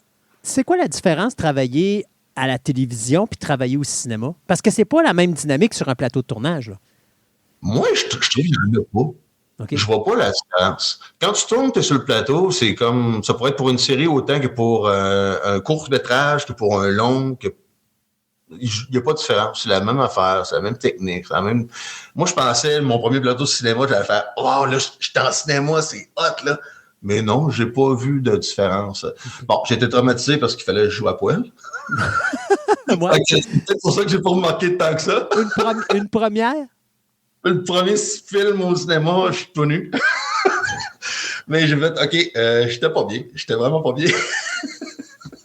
C'est spécial, mais je l'ai pris parce que c'était du sujet, l'intérêt, ce que ça dénonçait. C'était la première réalisation de Geneviève Albert qui a fait un projet sur la coche. Puis je trouvais important de le faire et le rôle, je voulais aussi pour l'expérience de le faire. C'est quoi? Tourner tout nu, là. Puis quand tu regardes ça, tu fais comme tabarnouche, c'est vrai que la caméra ajoute 20 livres parce que j'ai l'impression de peser 250 là-dessus. C'est donc 20 là, gros pis gras, qu'est-ce que c'est ça? J'ai dit, OK, ouais, c'est vrai que ça l'ajoute, ça m'a traumatisé. Jeff, ils ont pris une grande angle, c'est pour ça. Ça l'a élargi. Oui, ça. Mais, parce que moi, j'avais déjà entendu dire que quand il y avait des scènes de nudité, habituellement, ils réduisent les équipes. Est-ce que c'est effectivement vrai? Oui, ils se tournent en huis clos. On fait la pratique. Écoute, moi, j'arrivais là, il dit, bon, mais voilà ton costume. Je vais un pyjama, puis la fameuse poche de thé, qui est un sac en velours dans lequel tu t'installes le paquet et que tu te fais un petit nœud, puis pour pas que ça tombe. Fait que quand tu te ramasses tout nu, ben, t'as ça. Ouais. C'est très humiliant. Honnêtement, j'aurais même mieux être carrément à poil que de porter ça. J'aurais trouvé ça moins gênant. OK. Et à ce temps, tu as des coordinateurs de scène d'intimité sur les plateaux. Fait que là, tu la rencontres elle, tu choses pendant une demi-heure avant, une demi-heure pour quart d'heure. Là, tu vas sur ce plateau, on prépare. Puis ça se passait. C'est une scène où je couchais avec la prostituée, juvénile, qui a 15 ans dans l'histoire. Puis, c'est ça. Fait qu'on arrive dans la scène. Là, on m'amène à l'hôtel. Il y a un étage réservé au tournage. J'arrive dans la chambre. Là, tu vois les caméras, tu vois le son. Écoute, moi, j'ai commencé à Drummondville à stresser par avoir le shake. Là, voilà. Là. Je dégoûtais. Je peux pas croire qu'on va faire ça.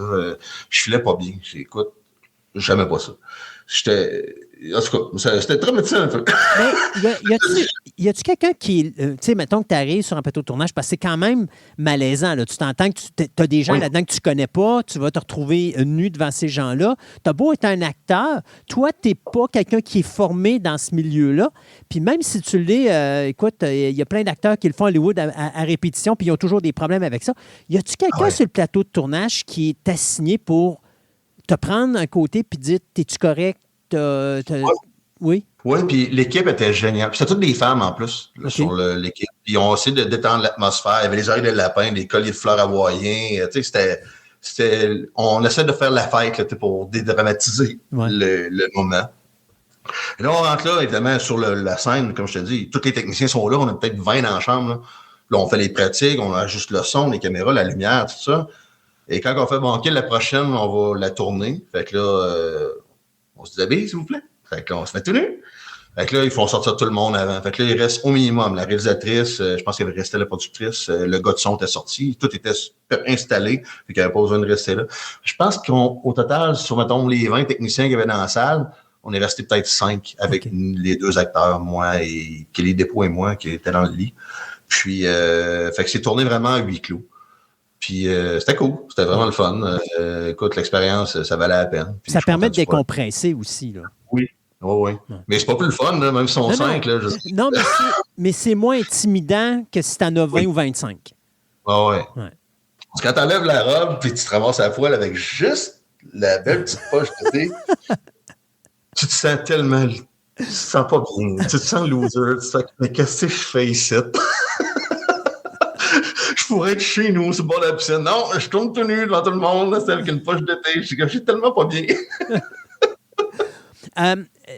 Quand tu as des dialogues qui te sont donnés, c'est quoi la technique d'apprentissage que tu as? Évidemment, comme je t'ai dit, j'ai pas fait l'école, j'ai pas fait, j'ai pas eu rien. Fait que il a fallu que je me trouve mes techniques. Puis c'est pas évident parce que la chimio, comme je disais, le premier épisode, j'ai eu le cancer, tout ça. Puis moi, ça m'a carrément sauvé la vie, le tournage. Ça va créer le problème comme de quoi que ma mémoire a été grandement affectée. J'avais plus de mémoire à court terme. Lire, c'était rendu extrêmement difficile. J'ai arrêté de lire à ce moment-là parce que je lisais 2 lignes puis j'avais déjà oublié la première. Okay. J'ai eu comme effet secondaire que tout ce qui est nom propre, nom de famille, nom commun, ça disparaissait. Je peux mélanger frigidaire et micro-ondes. Puis moi, je disais, mets la bouffe dans le frigidaire, mais dans ma tête, c'était le micro-ondes. Puis, non, je m'excuse, mais un réfrigérateur, dans ma tête, ça s'appelle un micro-ondes. Puis j'étais convaincu d'eux. Fait que ça donne une idée à quel point ça peut être difficile. Là. Fait qu'apprendre les textes, là, c'était un cauchemar. C'était ma plus grande crainte parce que j'avais pas la mémoire pour l'absorber. Puis j'ai comme développé une dyslexie. Puis en tout cas, c'était un enfer. Fait que j'ai été obligé de me développer des méthodes. C'était des petits enregistreurs de voix. J'enregistrais mes répliques là-dessus. Je les écoutais, pas mes répliques à moi, mais les répliques de l'autre avaient à me dire 20, 30, 40 fois pour que mon cerveau l'assimile et que je réussisse à retenir ce que l'autre dit pour moi, savoir où placer mes répliques.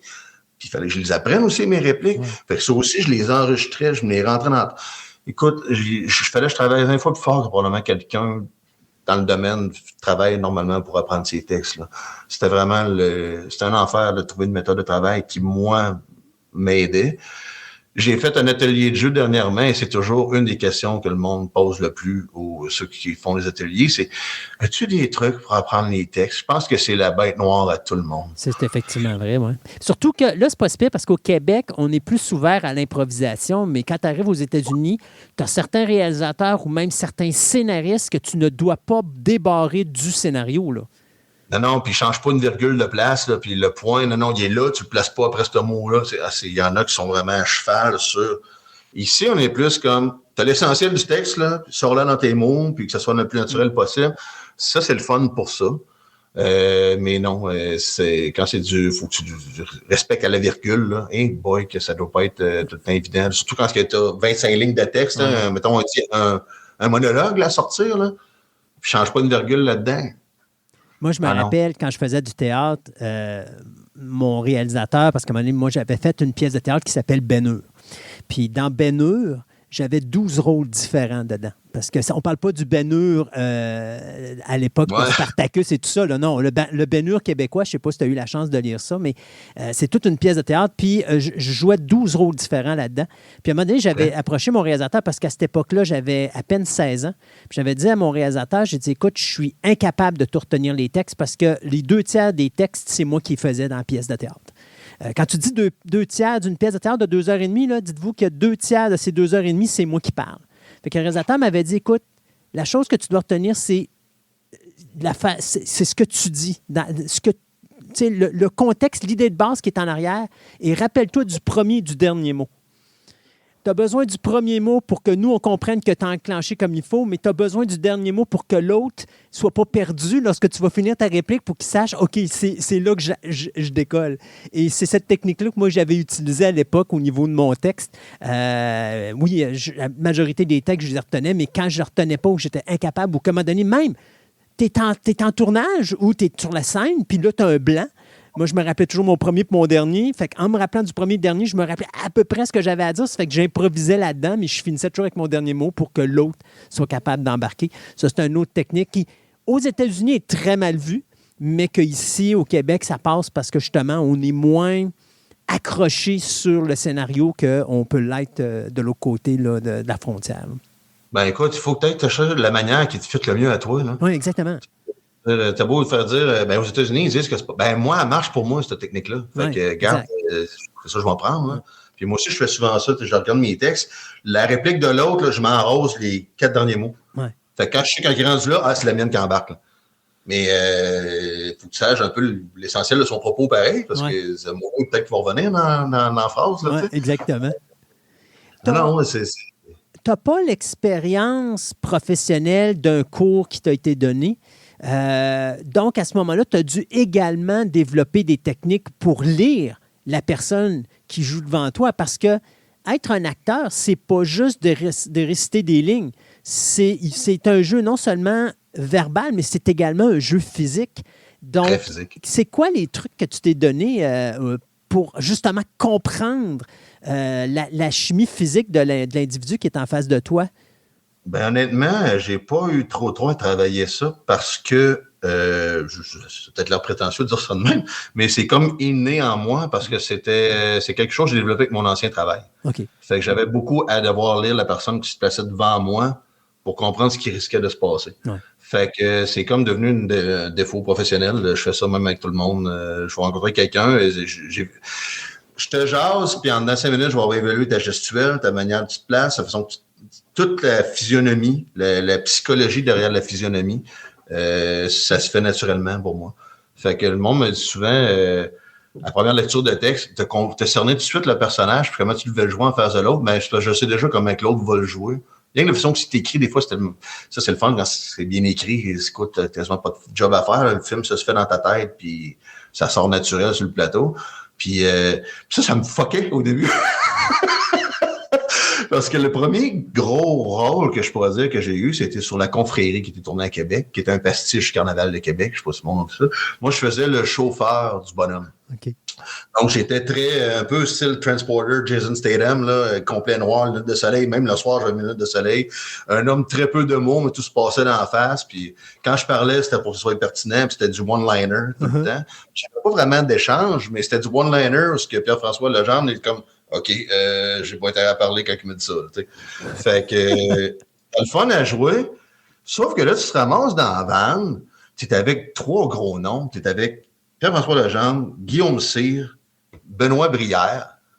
Puis là, on fait une pratique, parfait. Benoît, tu peux-tu faire ci? Guillaume, peux-tu faire ça? Puis moi, pas de réplique. On me dit rien, pas de focal, de sujet, de conseils. OK, on la refait. Ouais, ça, c'était bon, mais tu peux la refaire avant? Moi, je devais de conseils. Fait que là, je me dis, Criff, c'est-tu parce que, je suis tellement mauvais, on va me couper au montage, ou ben on me verra pas, puis ils vont tourner en sorte qu'on ne voit pas la face, fait qu'on s'en fout de ce que je fais. Ou ben, je comprends pas pourquoi on me donne jamais de directive. Là. Ça me faisait paniquer. Je me trouvais... Puis écoute, les acteurs ont tous ce problème-là. En tout cas, moi, je pense que j'ai ce problème-là. Je ne me trouve jamais assez bon. Je suis jamais satisfait de ce que je fais. Je suis jamais content de ma job. Je pense tout le temps que j'aurais pu faire mieux. Et fait qu'à la fin du tournage, j'étais content parce que j'ai parlé avec le réalisateur, puis il m'avait dit, écoute, j'ai adoré ce réalisateur, c'était une machine à travailler pour, c'était un plaisir de travailler pour lui. Puis il m'avait dit, écoute, je suis content d'avoir travaillé avec toi parce que quand j'ai eu le breakdown des acteurs pour les rôles, je tombais à ton nom, j'ai fait, c'est qui ça, Jeff Lemay? Puis écoute, je l'ai vu sur le plateau, là, personne ne me connaît, tout le monde me regardait, c'est lui qui fait le chauffeur. Puis, qui ce gars-là, on le connaît pas. Hein? Puis je me suis senti jugé et j'ai senti que je passais une audition sur le fly à la première scène que j'avais à jouer. T'sais. Puis écoute, je savais pas t'étais qui. J'avais hâte de voir. Je t'ai pas vu. J'ai cherché, j'ai checké, j'ai rien vu de ce que t'as fait. Puis je me demandais qui c'est qu'on venait de me donner là. T'sais. Fait qu'il dit, c'est d'ailleurs pour ça que la première scène que je t'ai pris à part pour faire la pratique quand tu avais des premières lignes à dire, puis tout de suite, tu me suggérais un paquet d'affaires, même pour des scènes qu'on se cassait à la tête. Tu me suggérais les idées, puis on les a toutes pris. Moi, en tant que nouveau petit cul que personne ne connaît, je pourrais te proposer ça. Moi, j'étais dans mon petit coin, comme, j'ai une idée. Tu lèves ta main toute gênée. Ah, quoi? On pourrait faire ci, ça, ça. Hey, bon, flash, ouais, on va faire ça. Là, c'est comme, il est tombé cool, ils m'ont pris mon idée. J'étais un petit cul gêné dans le coin, puis je comprends pas pourquoi. Ils ont pris mon idée, c'est cool, ça. Fait qu'il me dit ça à la fin, puis il dit, fait que j'ai adoré travailler avec toi, et il dit, tu m'as apporté des super de bonnes suggestions, tu m'as proposé une scène qui n'était pas au scénario, qu'on a tourné parce que j'ai adoré ton idée. Et il dit, puis tu as compris dès le début l'essence de ton personnage. Et il dit, j'avais jamais besoin de te replacer. Ben, j'ai dit, c'est ça, je me demandais. J'ai dit, ça m'a tellement chicoté. Plus, j'ai compte ce que j'avais comme feeling. Je dis, moi, tu me disais jamais rien. Fait que je me dis, non, c'est parce que c'est de la merde ce que je fais. Ou? Je dis, non, c'est parce que t'étais tout le temps pile ce que tu devais faire, tu l'as compris. Tu le jouais tout de suite en partant de la meilleure façon. Puis ça, c'est un des commentaires que je reçois souvent, c'est que tu as une facilité de comprendre le texte puis de le jouer tout de suite de la première façon, comment qu'on voulait que tu le joues. Fait que je trouve ça fun, mais je vais dire, c'est grâce à mon ancien métier, probablement, parce que ça m'a beaucoup aidé. Là. Mais pour moi, si je lis, puis je sais comment je vais le jouer, puis je sais déjà comment il va être. Puis même des affaires extravagantes, là, j'ai joué sur Sans rendez-vous dernièrement. Écoute, j'ai tellement ri là-dessus parce que c'est une comédie. Je joue un personnage c'est un client d'une sexologue. Le personnage, c'est quelqu'un qui a un problème de masturbation. Il fait ça 20 fois par jour. Fait que, dans ma tête, je me dis, le gars, il est pas bien, il faut qu'il fasse ça. Là. Moi, je le voyais vraiment comme, oh, mais là, je comprends pas ce qui se passe, là. Puis exubérant, pis tout. Mais je trouve que c'est gros. Mais c'est une comédie, cette série-là, mais je le voyais pas d'une autre façon de jouer que ça. Puis tout le monde, il y avait une de mes amies qui m'a dit, t'as le flair pour savoir comment les jouer, des personnages, essaye-les. Puis s'ils n'aiment pas ça, ils vont dire, ben, tone down un peu, puis... Mais ça me chicotait. Fait que j'étais sur le plateau, il y avait du retard, j'ai passé 3 heures à essayer de le jouer, de le mettre d'une autre façon, puis je suis pas capable, je le vois comme ça, le maudit personnage. Fait que je vais l'essayer de même. Fait que moi, j'arrive sur le plateau, ils viennent me chercher. Moi, je suis gêné, puis je me dis, c'est ma première fois que j'ai un vrai beau rôle, parce que j'ai une réplique avec Magali Lépine-Blondeau, en plus, hyper idée. Je les écoute, je l'essaye, je le lance, je vais voir ce qu'ils vont me dire, mais je suis sûr qu'ils vont faire, non, c'est de la merde, c'est quoi cette affaire-là? OK, on fait la première pratique, go, 3, 2, 1, action. Je rentre dans le bureau, tout énervé. Ah, mais là, je comprends pas, là, mais... Là, je vois la face à Magali qui est surpris que là, ben, c'est quoi cette affaire-là? On la joue au complet, je la joue de même exubérant, limite quasiment autistique. Ouais. On fait toute la scène jusqu'au bout, sacré coupé. Là, j'entends le plateau éclater de rire. Magali éclate de rire en avant de moi. Le réalisateur rentre dans le bureau, fait comme, mais c'est quoi cette bébête-là? Là, je me reviens, je fais, c'était-tu un peu trop? Il dit, non, tu me gardes ça de même. Il dit, mais tu sors ça de où, ce monstre-là? Ben, j'ai dit, je me suis inspiré d'un de mes chums, qui est un peu comme ça. Fait que j'ai dit, je le voyais, lui, dans ce rôle-là. Fait que je vois comme lui, puis je l'imite un peu à la joke quand on parle. Fait que j'ai dit, écoute, t'es une inspiration pour mon rôle. Il dit, non, c'est parfait, tu me l'as fait de même. Puis c'est comme ça que j'ai décroché mon premier, deuxième rôle, mon vrai dialogue, et qui m'a donné tous les rôles que j'ai décrochés tout le reste de l'été dernier par la suite, à cause de ce tournage-là. Wow. Fait que, tu sais, quand il faut que tu suives ton instinct, ouais. Puis si tu sais comment lire ton truc, tu le vois, comment tu veux le jouer, c'est comme ça que tu le penses, essaye-les. Le pire qu'ils vont te dire, c'est non, tourne-les down, ou mets-en plus, mets-en moins, mais dis, fie-toi à ton instinct. Ouais. Moi, c'est tout le temps ça qu'il faut que je me dise. Puis même là, je me fais jamais confiance, pareil, 100%. Mais un acteur, pour moi, n'a pas tellement le choix, parce qu'un acteur, la majorité du temps, à moins vraiment d'avoir un bon réalisateur qui va bien l'entourer, la majorité du temps, un acteur, pour moi, c'est quelqu'un qui est laissé à lui-même, tout seul, face à la caméra. Parce que la majorité du temps, le réalisateur, même s'il sait ce qu'il veut, il ne sait pas vraiment ce qu'il veut. Puis dans sa tête, c'est la job de l'acteur qui est payé pour ça, pour y sortir un personnage. Et à partir de ce personnage-là, on va réajuster. Ah, c'est too much, on descend, ou c'est pas assez, il faut en mettre plus. Mais c'est vraiment l'acteur qui, la majorité du temps, va trouver le rôle. Donc oui, tu as raison de dire qu'un acteur, majoritairement, il n'est jamais safe parce qu'il faut toujours que ce soit lui qui trouve la clique magique qui fait en sorte que son rôle. Puis d'ailleurs, c'est pour ça que la majorité du temps, quand un réalisateur quand un acteur va gagner le prix du meilleur rôle, majorité du temps, le réalisateur, il a beau dire qu'il est en arrière, mais la majorité du travail, c'est l'acteur qui le fait. Puis l'acteur va faire des recherches, va commencer à étudier des choses. Il y a même des comédiens, mettons, qui font des... Je pense juste à Dustin Hoffman, quand il a fait Rain Man, qui a étudié puis qui a passé des journées complètes avec des autistes pour justement être capable d'interpréter son personnage. Quand il est arrivé sur le plateau de tournage, c'est pas vrai que Barry Levinson, il a dit « tu vas faire ça de même ». Non, c'est ça. Dustin Hoffman est arrivé, il a fait son rôle, puis l'autre a comme fait « Wow, OK, merci mon Dieu. » J'avais rien à dire là-dessus, puis il a fait j'aurais pas ce film-là si c'était pas de cet acteur-là, parce qu'il m'a sorti l'interprétation Oui, puis tous les réalisateurs que j'ai aimés le plus, c'est ceux qui étaient vraiment à l'écoute de leur acteur et non pas comme « Joue-les de même, fais ci, fais ça ». Parce qu'un bon réalisateur, il sait que et c'est sûr, mais tout le monde sur un plateau sait que tout le monde va donner son meilleur pour son 100% pour que le projet soit le meilleur possible.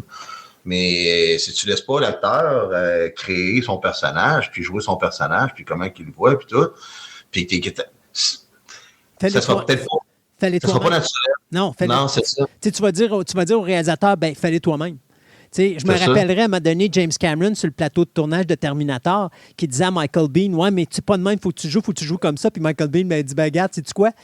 Prends mon salaire, puis fais-le. » Puis James Cameron, sur ça, il s'est fait envirer de bord, puis il a comme fait « Ouais, OK, je m'excuse. » Puis il l'a laissé aller. Puis depuis ce temps-là, James Cameron puis Michael Biehn sont des amis incroyables en dehors du plateau de tournage, mais il a fallu que Michael Biehn fasse sa place. Parce que Michael Biehn est l'acteur. C'est lui qui arrive avec le personnage. Moi, je le vois de même. Puis, tu sais, d'un côté, toi, tu as une façon de présenter ta personnalité au niveau corporel. Moi, je vais jouer le même rôle que toi, mais je ne le jouerai pas de la même façon parce que mon corporel n'est pas le même que le tien. Donc, tu sais, tu peux jouer quelque chose d'exubérant, mais tu vas avoir une carrure à l'Arnold Schwarzenegger. Moi, je vais arriver puis moi, de jouer ça à l'Arnold Schwarzenegger, mais avec un corps qui est hyper frêle. Puis les deux vont autant faire réagir l'auditoire. Mais c'est ça, c'est la magie, justement, du rôle de comédien, c'est d'aller chercher ce qui va faire le déclic et qui va bien marcher avec ta personne et le rôle en question. D'où le besoin des auditions, d'ailleurs, parce que si on dit, ben, il faut qu'il soit un carcan, mais si tout le monde peut faire ce carcan-là, ben, je veux dire, ça donne quoi de créer? Je veux dire, tous les acteurs sont des créateurs. Exact. Puis, il faut que tu crées ton personnage, il faut que tu fasses tes recherches, puis tu essaies de donner la meilleure performance qui se doit devant l'écran. Puis, comme ça se dit souvent dans le milieu, les meilleurs réalisateurs sont ceux qui sont à l'écoute de leur acteur aussi. Fait que, puis écoute, moi, j'ai tellement travaillé avec des perles là, dans le domaine de la réalisation que j'écoute. Moi, tourner pour un Pods, là, quand j'ai su que j'allais tourner avec Pods comme réalisateur, ma scène était avec Claude Legault, entre autres, Micheline Langto, tout ça. Et dès que ça criait couper, je me foutais de tourner avec ces grands noms-là. Moi, je courais derrière de la tente, j'allais regarder Pods travailler. Parce que je fais un peu de réalisation aussi. J'ai commencé à faire de la réalisation, je fais de la production, j'ai parti un petit studio de cinéma, avec Kino d'ailleurs, puis j'ai fait une couple de réalisations à date. Puis fait que j'apprends aussi autant des réalisateurs que des acteurs. J'aime ça aussi d'être derrière la caméra, autant que j'aime plus être devant, mais derrière, je trouve ça intéressant aussi. Fait que de regarder travailler Pods. Oui, c'est quoi les chances que je vais avoir de voir ça, là? Fait que dès que c'est coupé, je suis en arrière, puis je le regarde travailler. Je regarde ce qu'il fait, comment il bouge, puis qu'est-ce qu'il fait, puis les actions, puis comment il dirige son plateau. Moi, c'est une école. Et c'est ce que j'aime d'ailleurs de ce métier-là, c'est que tu apprends toujours. Sur chaque plateau, il y a de quoi de nouveau que tu apprends. C'est infini ce que tu peux apprendre là-dessus. Fait que c'est quelque chose que j'adore exprèsement pour ça aussi. Là. D'ailleurs, parlons-en donc ça. C'est quoi une journée sur un plateau de tournage? Parce que, tu sais, les auditeurs ne l'ont jamais vécu. Tu sais, tu arrives le matin, qu'est-ce qui se passe? T'as-tu une loge? T'as-tu la préparation, un déjeuner? Y a-tu une équipe qui te suit tout le long? Comment ça marche un plateau de tournage? Oui. Si tu as un rôle par là, tu vas mettre une loge. Figuration, c'est rare. C'est quelques fois, mais c'est rare. Rôle muet, ça dépend des productions. Quand c'est plus grosses productions, oui. Quand c'est les plus petites, non, pas nécessairement. Mais absolument, oui, tu as une loge. Fait que là, tu arrives là, tu signes, bien souvent, tu vas signer ton contrat, mais tu vas le signer à la fin de la journée. Là, tu te présentes à la production. Fait que là, ils t'envoient où les loges. Puis là, ben, tu t'installes là, puis après ça, dépendant des horaires, si on du temps ou quoi que ce soit, toi, la veille, tu reçois toujours ton breakdown de la journée. Fait que tu sais que ta scène va être techniquement tournée entre telle heure et telle heure. Tu sais avec qui tu vas les jouer, tu sais l'adresse où il faut que tu te rendes, la base, le plateau. Après ça, tu sais que, mettons, toi, ta scène, ça va être sur la location. Mettons qu'on a 3 lieux de tournage dans la journée. Toi, c'est la location 2. ben, tu regardes sur la liste, location 2, ça va être à telle adresse. Souvent, la plupart du temps, tu as une navette qui va venir te chercher au plateau qui va t'amener sur le plateau de tournage, de la base au plateau de tournage. Fait que tu es toujours bien pris en main. Écoute, la nourriture est fournie, tu as un service de traite en télé, lunch et collation, déjeuner, dîner, souper selon les heures de tournage. Tu as une équipe. Là, ben, le matin, ben, c'est ça. Tu arrives là, puis ils t'envoient, quand tu savent, mettons, 1 heure avant que tu commences à tourner ta scène, on est envoyé au costume, ils vont t'envoyer au maquillage. Moi, coiffeur, on s'entend que c'est pas mal tout réglé, à grandeur de ce que j'ai là. Fait que c'est tout ça, plus maquillage, coiffure, puis costume. Puis après ça, ben, ils te renvoient dans ta loge, puis on vient te chercher quand ça va être à toi. Puis là, ben, c'est pendant que tu as besoin de prendre la navette ou juste marcher jusqu'au plateau, ben, on t'amène là. Tu tournes tes scènes, tu repars là de là, puis c'est très intimidant quand tu commences, même encore aujourd'hui, moi, comme je te dis.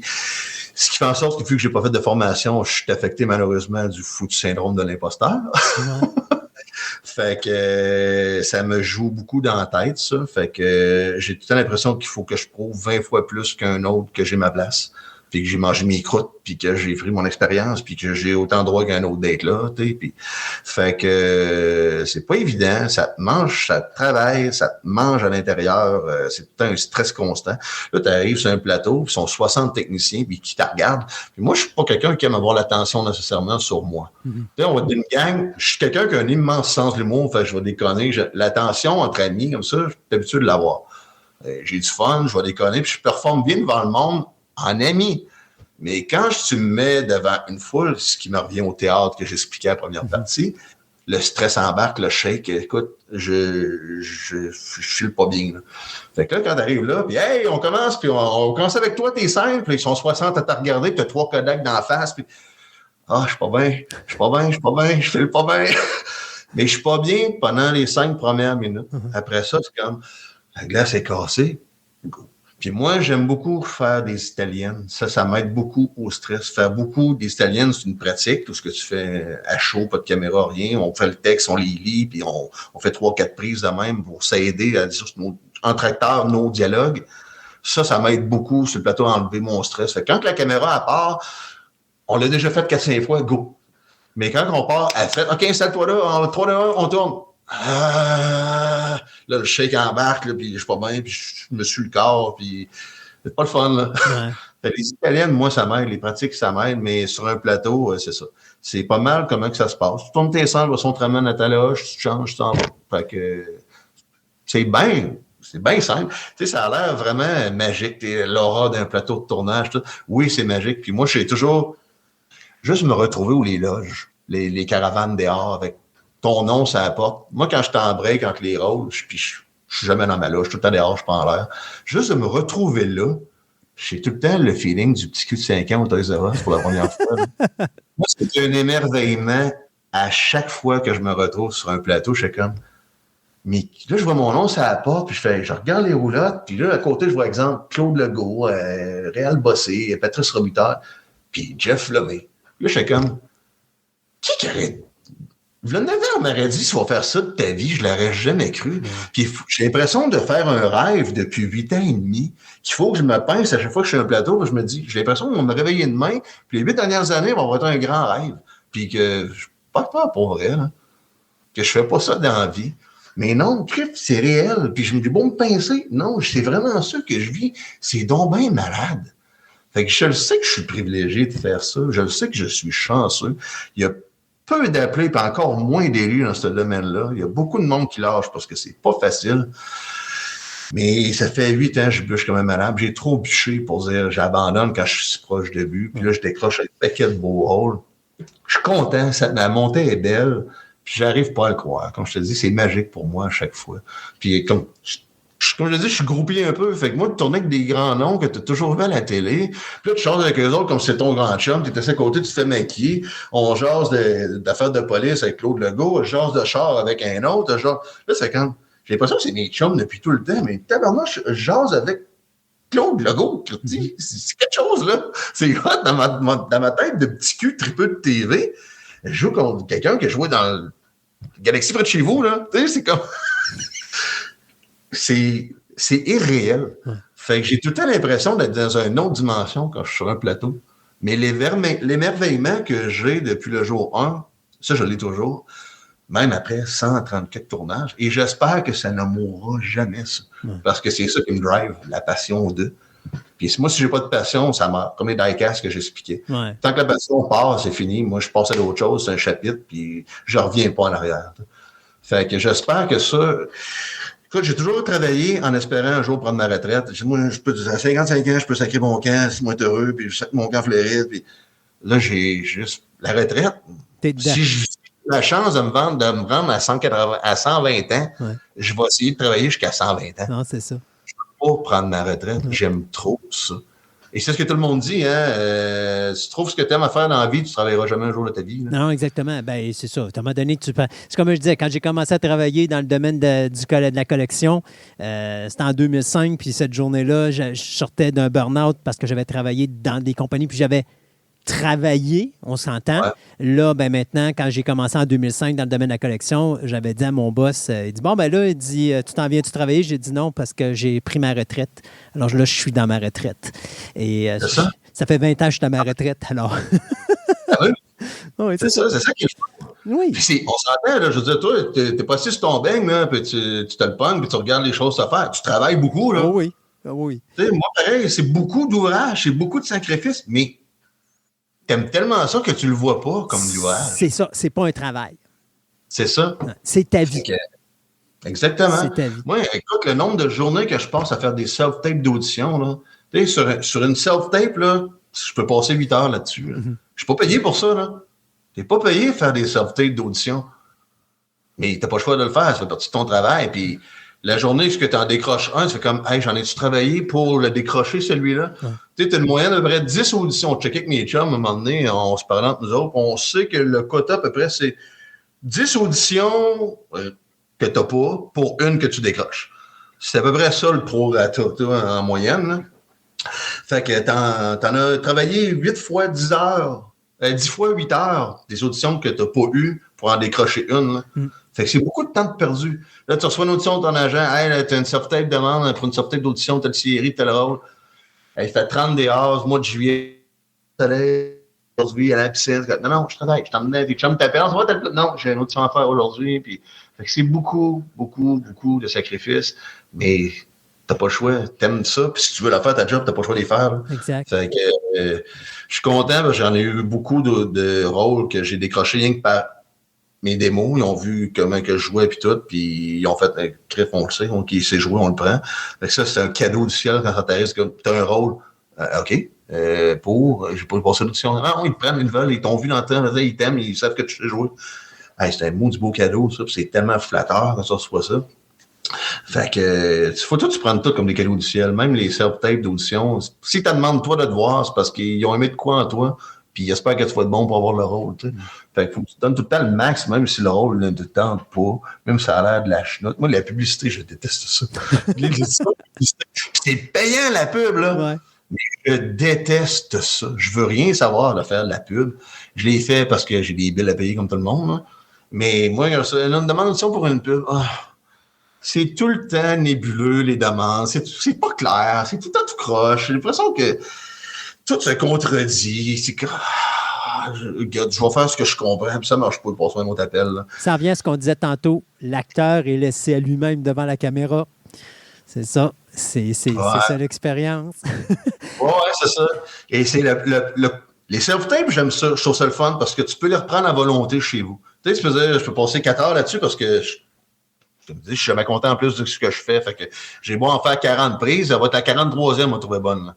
Fait que je peux passer du temps là-dessus. Là, tandis que quand tu vas à une audition live, ben là, c'est même pas en partant trop tôt comment ils veulent le faire. Fait que là, tu fais 2-3 prises, puis après ça, tu t'en vas, puis là, tu te rends compte dans le char, c'est de la merde ce que je viens de faire. Mais j'arrive ça à la reprendre d'une autre façon, mais il est trop tard. Mm-hmm. En tout cas, self-tape chez vous, mais tu peux la faire à volonté jusqu'à avoir toi celle que t'aimes. Puis là, t'envoies 3-4 variantes de ta scène, puis les autres, ben, moi, ils peuvent voir que tu es capable de varier dans la même scène, de la jouer de 3-4 façons différentes. Puis si c'est aucune des 4 que tu as joué qui fait leur affaire, mais ils savent que tu es peut-être capable d'aller chercher celle que tu veux parce que tu es capable d'en proposer 4 différentes. Ouais. Fait que j'aime les self-tapes pour ça, et surtout aussi parce que j'ai pas besoin de monter à Montréal pour faire une audition. Ouais. que ça, c'est quand tu es de Québec ou tu es de région, il y a plusieurs. C'est pas rien que du monde de Montréal qui travaille dans le domaine. Là. Il y en a qui restent en Gaspésie. Fait qu'eux autres aussi, ils ont fait leur affaire de faire des soft-tape à distance. Ouais. C'est pas le rôle, moi, l'affaire, la route, mais j'ai pas le rôle. Moi, passer 7 heures de route, plus le gaz, plus le lunch que je me paye sur la route, puis je suis pas payé pour aller passer l'audition. Fait que moi, ça me coûte 200$ une journée d'audition, là, que peut-être je n'aurais pas, que sûrement je n'aurais pas, parce qu'il en passe 500 l'audition. Fait que moi, tu me dis en septembre, une audition live. Non, au pire, je vais la faire en Zoom, l'audition. Ça aussi, c'est un autre affaire qui se fait. Mais il y a beaucoup de choses qui ont changé avec la pandémie, justement. Hein. Puis je sais qu'à Hollywood, la dernière grève des acteurs, ils critiquaient ça, justement, parce que beaucoup, à Hollywood, on fait ça. Là, on demande aux acteurs d'amener des auditions par vidéo, des choses comme ça. Puis à Hollywood, on a une autre façon de travailler qu'au Québec. Mais moi, je trouve que c'est une bonne porte de sortie parce qu'effectivement, c'est sûr, certains, tu sais, Hollywood, tu restes à Hollywood, c'est pas dur. Tu prends l'autobus ou tu prends ta voiture, tu t'en vas dans l'endroit, puis bon, ça se règle là. Mais quand tu as voyagé comme ça, puis que ça te coûte 200-300$ pour une journée, c'est parce qu'à un moment donné, l'acteur, il faut qu'il vive aussi. Puis si ça ne rapporte pas, tu dis un contrat sur 10, bien, si ton contrat que tu ramasses fait juste rembourser les frais que ça t'a coûté pour faire tes 9 autres éditions, il n'y a pas de rentabilité, puis ça ne vaut pas la peine de continuer parce que tu n'es pas capable de te nourrir. Là. Alors, moi, je pense que c'est une bonne chose, justement, le Zoom. Puis je comprends que l'idée, c'est parce que si tu es en Zoom, tu es déconnecté et tout ça, mais d'un autre côté, ça fait partie de la nouvelle réalité aujourd'hui, puis moi, j'ai pas de misère avec ça. Là. Ben, l'inconvénient de la self-tape, c'est que tu n'as pas le réel en avant de toi pour te dire « Ouais, ça, c'était bon, mais essaie-moi là plus de même c'est ou essaie ici comme ça. » Fait que là, tu t'ajustes. Fait que tu n'as pas cette directive-là. Dans ce cas, en Zoom, ben, il est là. Fait que même si tu es comme là, nous, on se voit à travers l'écran, mais même si tu me dis ouais, regarde, ton salon à gauche, pars de là, fais-le même, puis ben là, au moins, tu as la directive, tu peux t'adapter. Puis le Zoom, je trouve ça le fun pour ça aussi. Ouais. Puis la self-tape, ben c'est ça. Tu n'as pas les directives. Fait que tu y vas comme tu le penses, tu n'en proposes quatre. Mais c'est ça, si tu en fais plusieurs, ben déjà, au moins, ils voient c'est quoi ton évolution, jusqu'où tu es capable d'aller, puis c'est ça. Hey, moi, je me rajoute des effets sonores aussi dans mes affaires. Je fais vraiment comme si je serais dans la scène. Ouais. J'ai fait une audition pour un pilote d'hélicoptère dernièrement. Ben, je l'ai joué, puis j'ai rajouté le son de l'hélicoptère qui est en train de virer. Fait que ça te met plus dedans. C'est comme, tabarnouche, ça te rend plus dans la scène. Le réalisé, c'est plus là. Puis t'as plus le feeling de voir la scène qu'est-ce qu'elle aurait l'air finie que rien que devant un mur blanc dans ta cuisine à faire semblant que tu vas à l'hélicoptère. Fait que... Hey Jeff, une dernière question avant qu'on se quitte. Avec le temps, tu as probablement dû faire des productions aux États-Unis, au Canada anglais, puis ici au Québec. Y a-t-il une différence entre les trois ou c'est passablement la même affaire? Je n'ai jamais tourné pour des productions américaines, sauf pour la figuration à mes débuts. J'ai fait 2-3 séries. Je pense que j'ai fait de la figuration. Je déteste les plateaux américains, honnêtement. Écoute, ben ça là, c'était de la figuration. Mais tu arrives là, puis tu vas travailler comme figurant, genre 20 minutes, mais t'es 18 heures sur un plateau. Ouais. Fait que c'est extrêmement long, c'est pénible, j'aime pas ça. Puis bien souvent, tu vas juste faire de la foule, tu sais, puis je trouve que ça vaut pas la chandelle, puis c'est pas payé, à ce moment-là, c'était 199$ pour ta journée de 18 heures. Hein. Fait que moi, je viens de Québec, fait que tout mon argent passe en gaz, pas en bouffe. Exact. Fait que, puis non, fait que ça, je le sais pas, j'ai pas tourné sur un plateau américain encore. Moi, j'ai juste fait des plateaux québécois canadiens. Fait que, mais d'après moi, il n'y a aucune différence. Comme je te dis, le plateau américain, j'aime pas ça. J'aime pas la façon que c'est tourné. Mais comme c'était là, c'était en figuration, j'ai jamais tourné en haut. Mais t'as-tu fait du Canada anglais? Ben, en fait, oui, parce que le dernier long métrage j'ai tourné, c'était en avril dernier. C'était pour un long métrage qui va sortir, je sais pas quand, qui s'appelle Carnival. Okay. J'ai fait des recherches, j'ai pas rien trouvé encore. C'est encore en post-prod.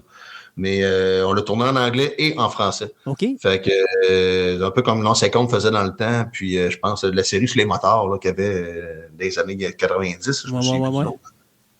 Il avait tourné ça en français et il tournait la même scène en anglais tout de suite après. Fait qu'au lieu de payer pour du doubling, mais les acteurs sont là. Fait que go, on la switch, on la fait une tech en anglais. Fait que ça, je trouve ça cool. C'est pas plus long, ça prend 20 minutes de plus pour la scène. Puis tu connais ton rôle, puis tu viens de la faire. Ben, c'est ça. Fait que t'as qu'à prendre 3 prises en français, mais on en fait 2, mais on en fait 2 en anglais. Fait que ils cherchaient des acteurs bilingues, ça, je trouvais ça le fun. Puis c'était la première fois que je tournais en anglais, fait que j'ai dit cool. Fait que là, c'est quoi le marché qu'ils veulent développer avec ça? Je ne sais pas. Est-ce que la version anglaise, ça va être pour envoyer éventuellement peut-être essayer de vendre le film aux États-Unis et ou Canada anglais? Puis Puis la version québécoise, en France et au Québec. Tu sais, fait qu'ils ont tourné les deux langues. J'ai hâte de voir le produit fini. Je ne sais pas quand ça va sortir. Mais j'ai trouvé ça cool de tourner les deux langues. Mais Le plateau de tournage, c'est la même affaire. On fait la scène, parfait, on la switch en anglais. OK, on a fait go en anglais. On tourne les caméras de bord, on fait le contre-champ. Parfait, on commence en français, en anglais. On va y aller en anglais, on est en anglais. Parfait. En anglais. OK, c'est bon pour l'anglais, on switch en français. Ouais. Merci, bonsoir. Ça a pris une demi-heure à tourner, puis ma job est faite. Bon, good. Fait que, pas de différence, ben. Jeff Lemay, merci beaucoup de ce temps plaisir. Que tu nous as accordé ici à Fantastica. Toujours un plaisir de se parler. Content de voir que ça va bien, puis je vois ses yeux rayonner, ce sourire fendu jusqu'aux oreilles. Je suis vraiment content que ta santé soit améliorée, Jeff, et surtout que tu aies trouvé ta passion dans ta vie. Tu mérites tout le bonheur que tu as présentement, puis je te souhaite bien des belles choses pour ton futur. Rapproché et éloigné. Une super belle carrière cinématographique, mon cher. J'espère que ça va bien continuer parce que je tripe vraiment à faire ce que je fais. Tu as travaillé fort pour ça, je suis sûr et certain. On dit que les récompenses vont à ceux qui vont les chercher. Et voilà. Merci beaucoup, Jeff. Ça fait plaisir. Bye-bye.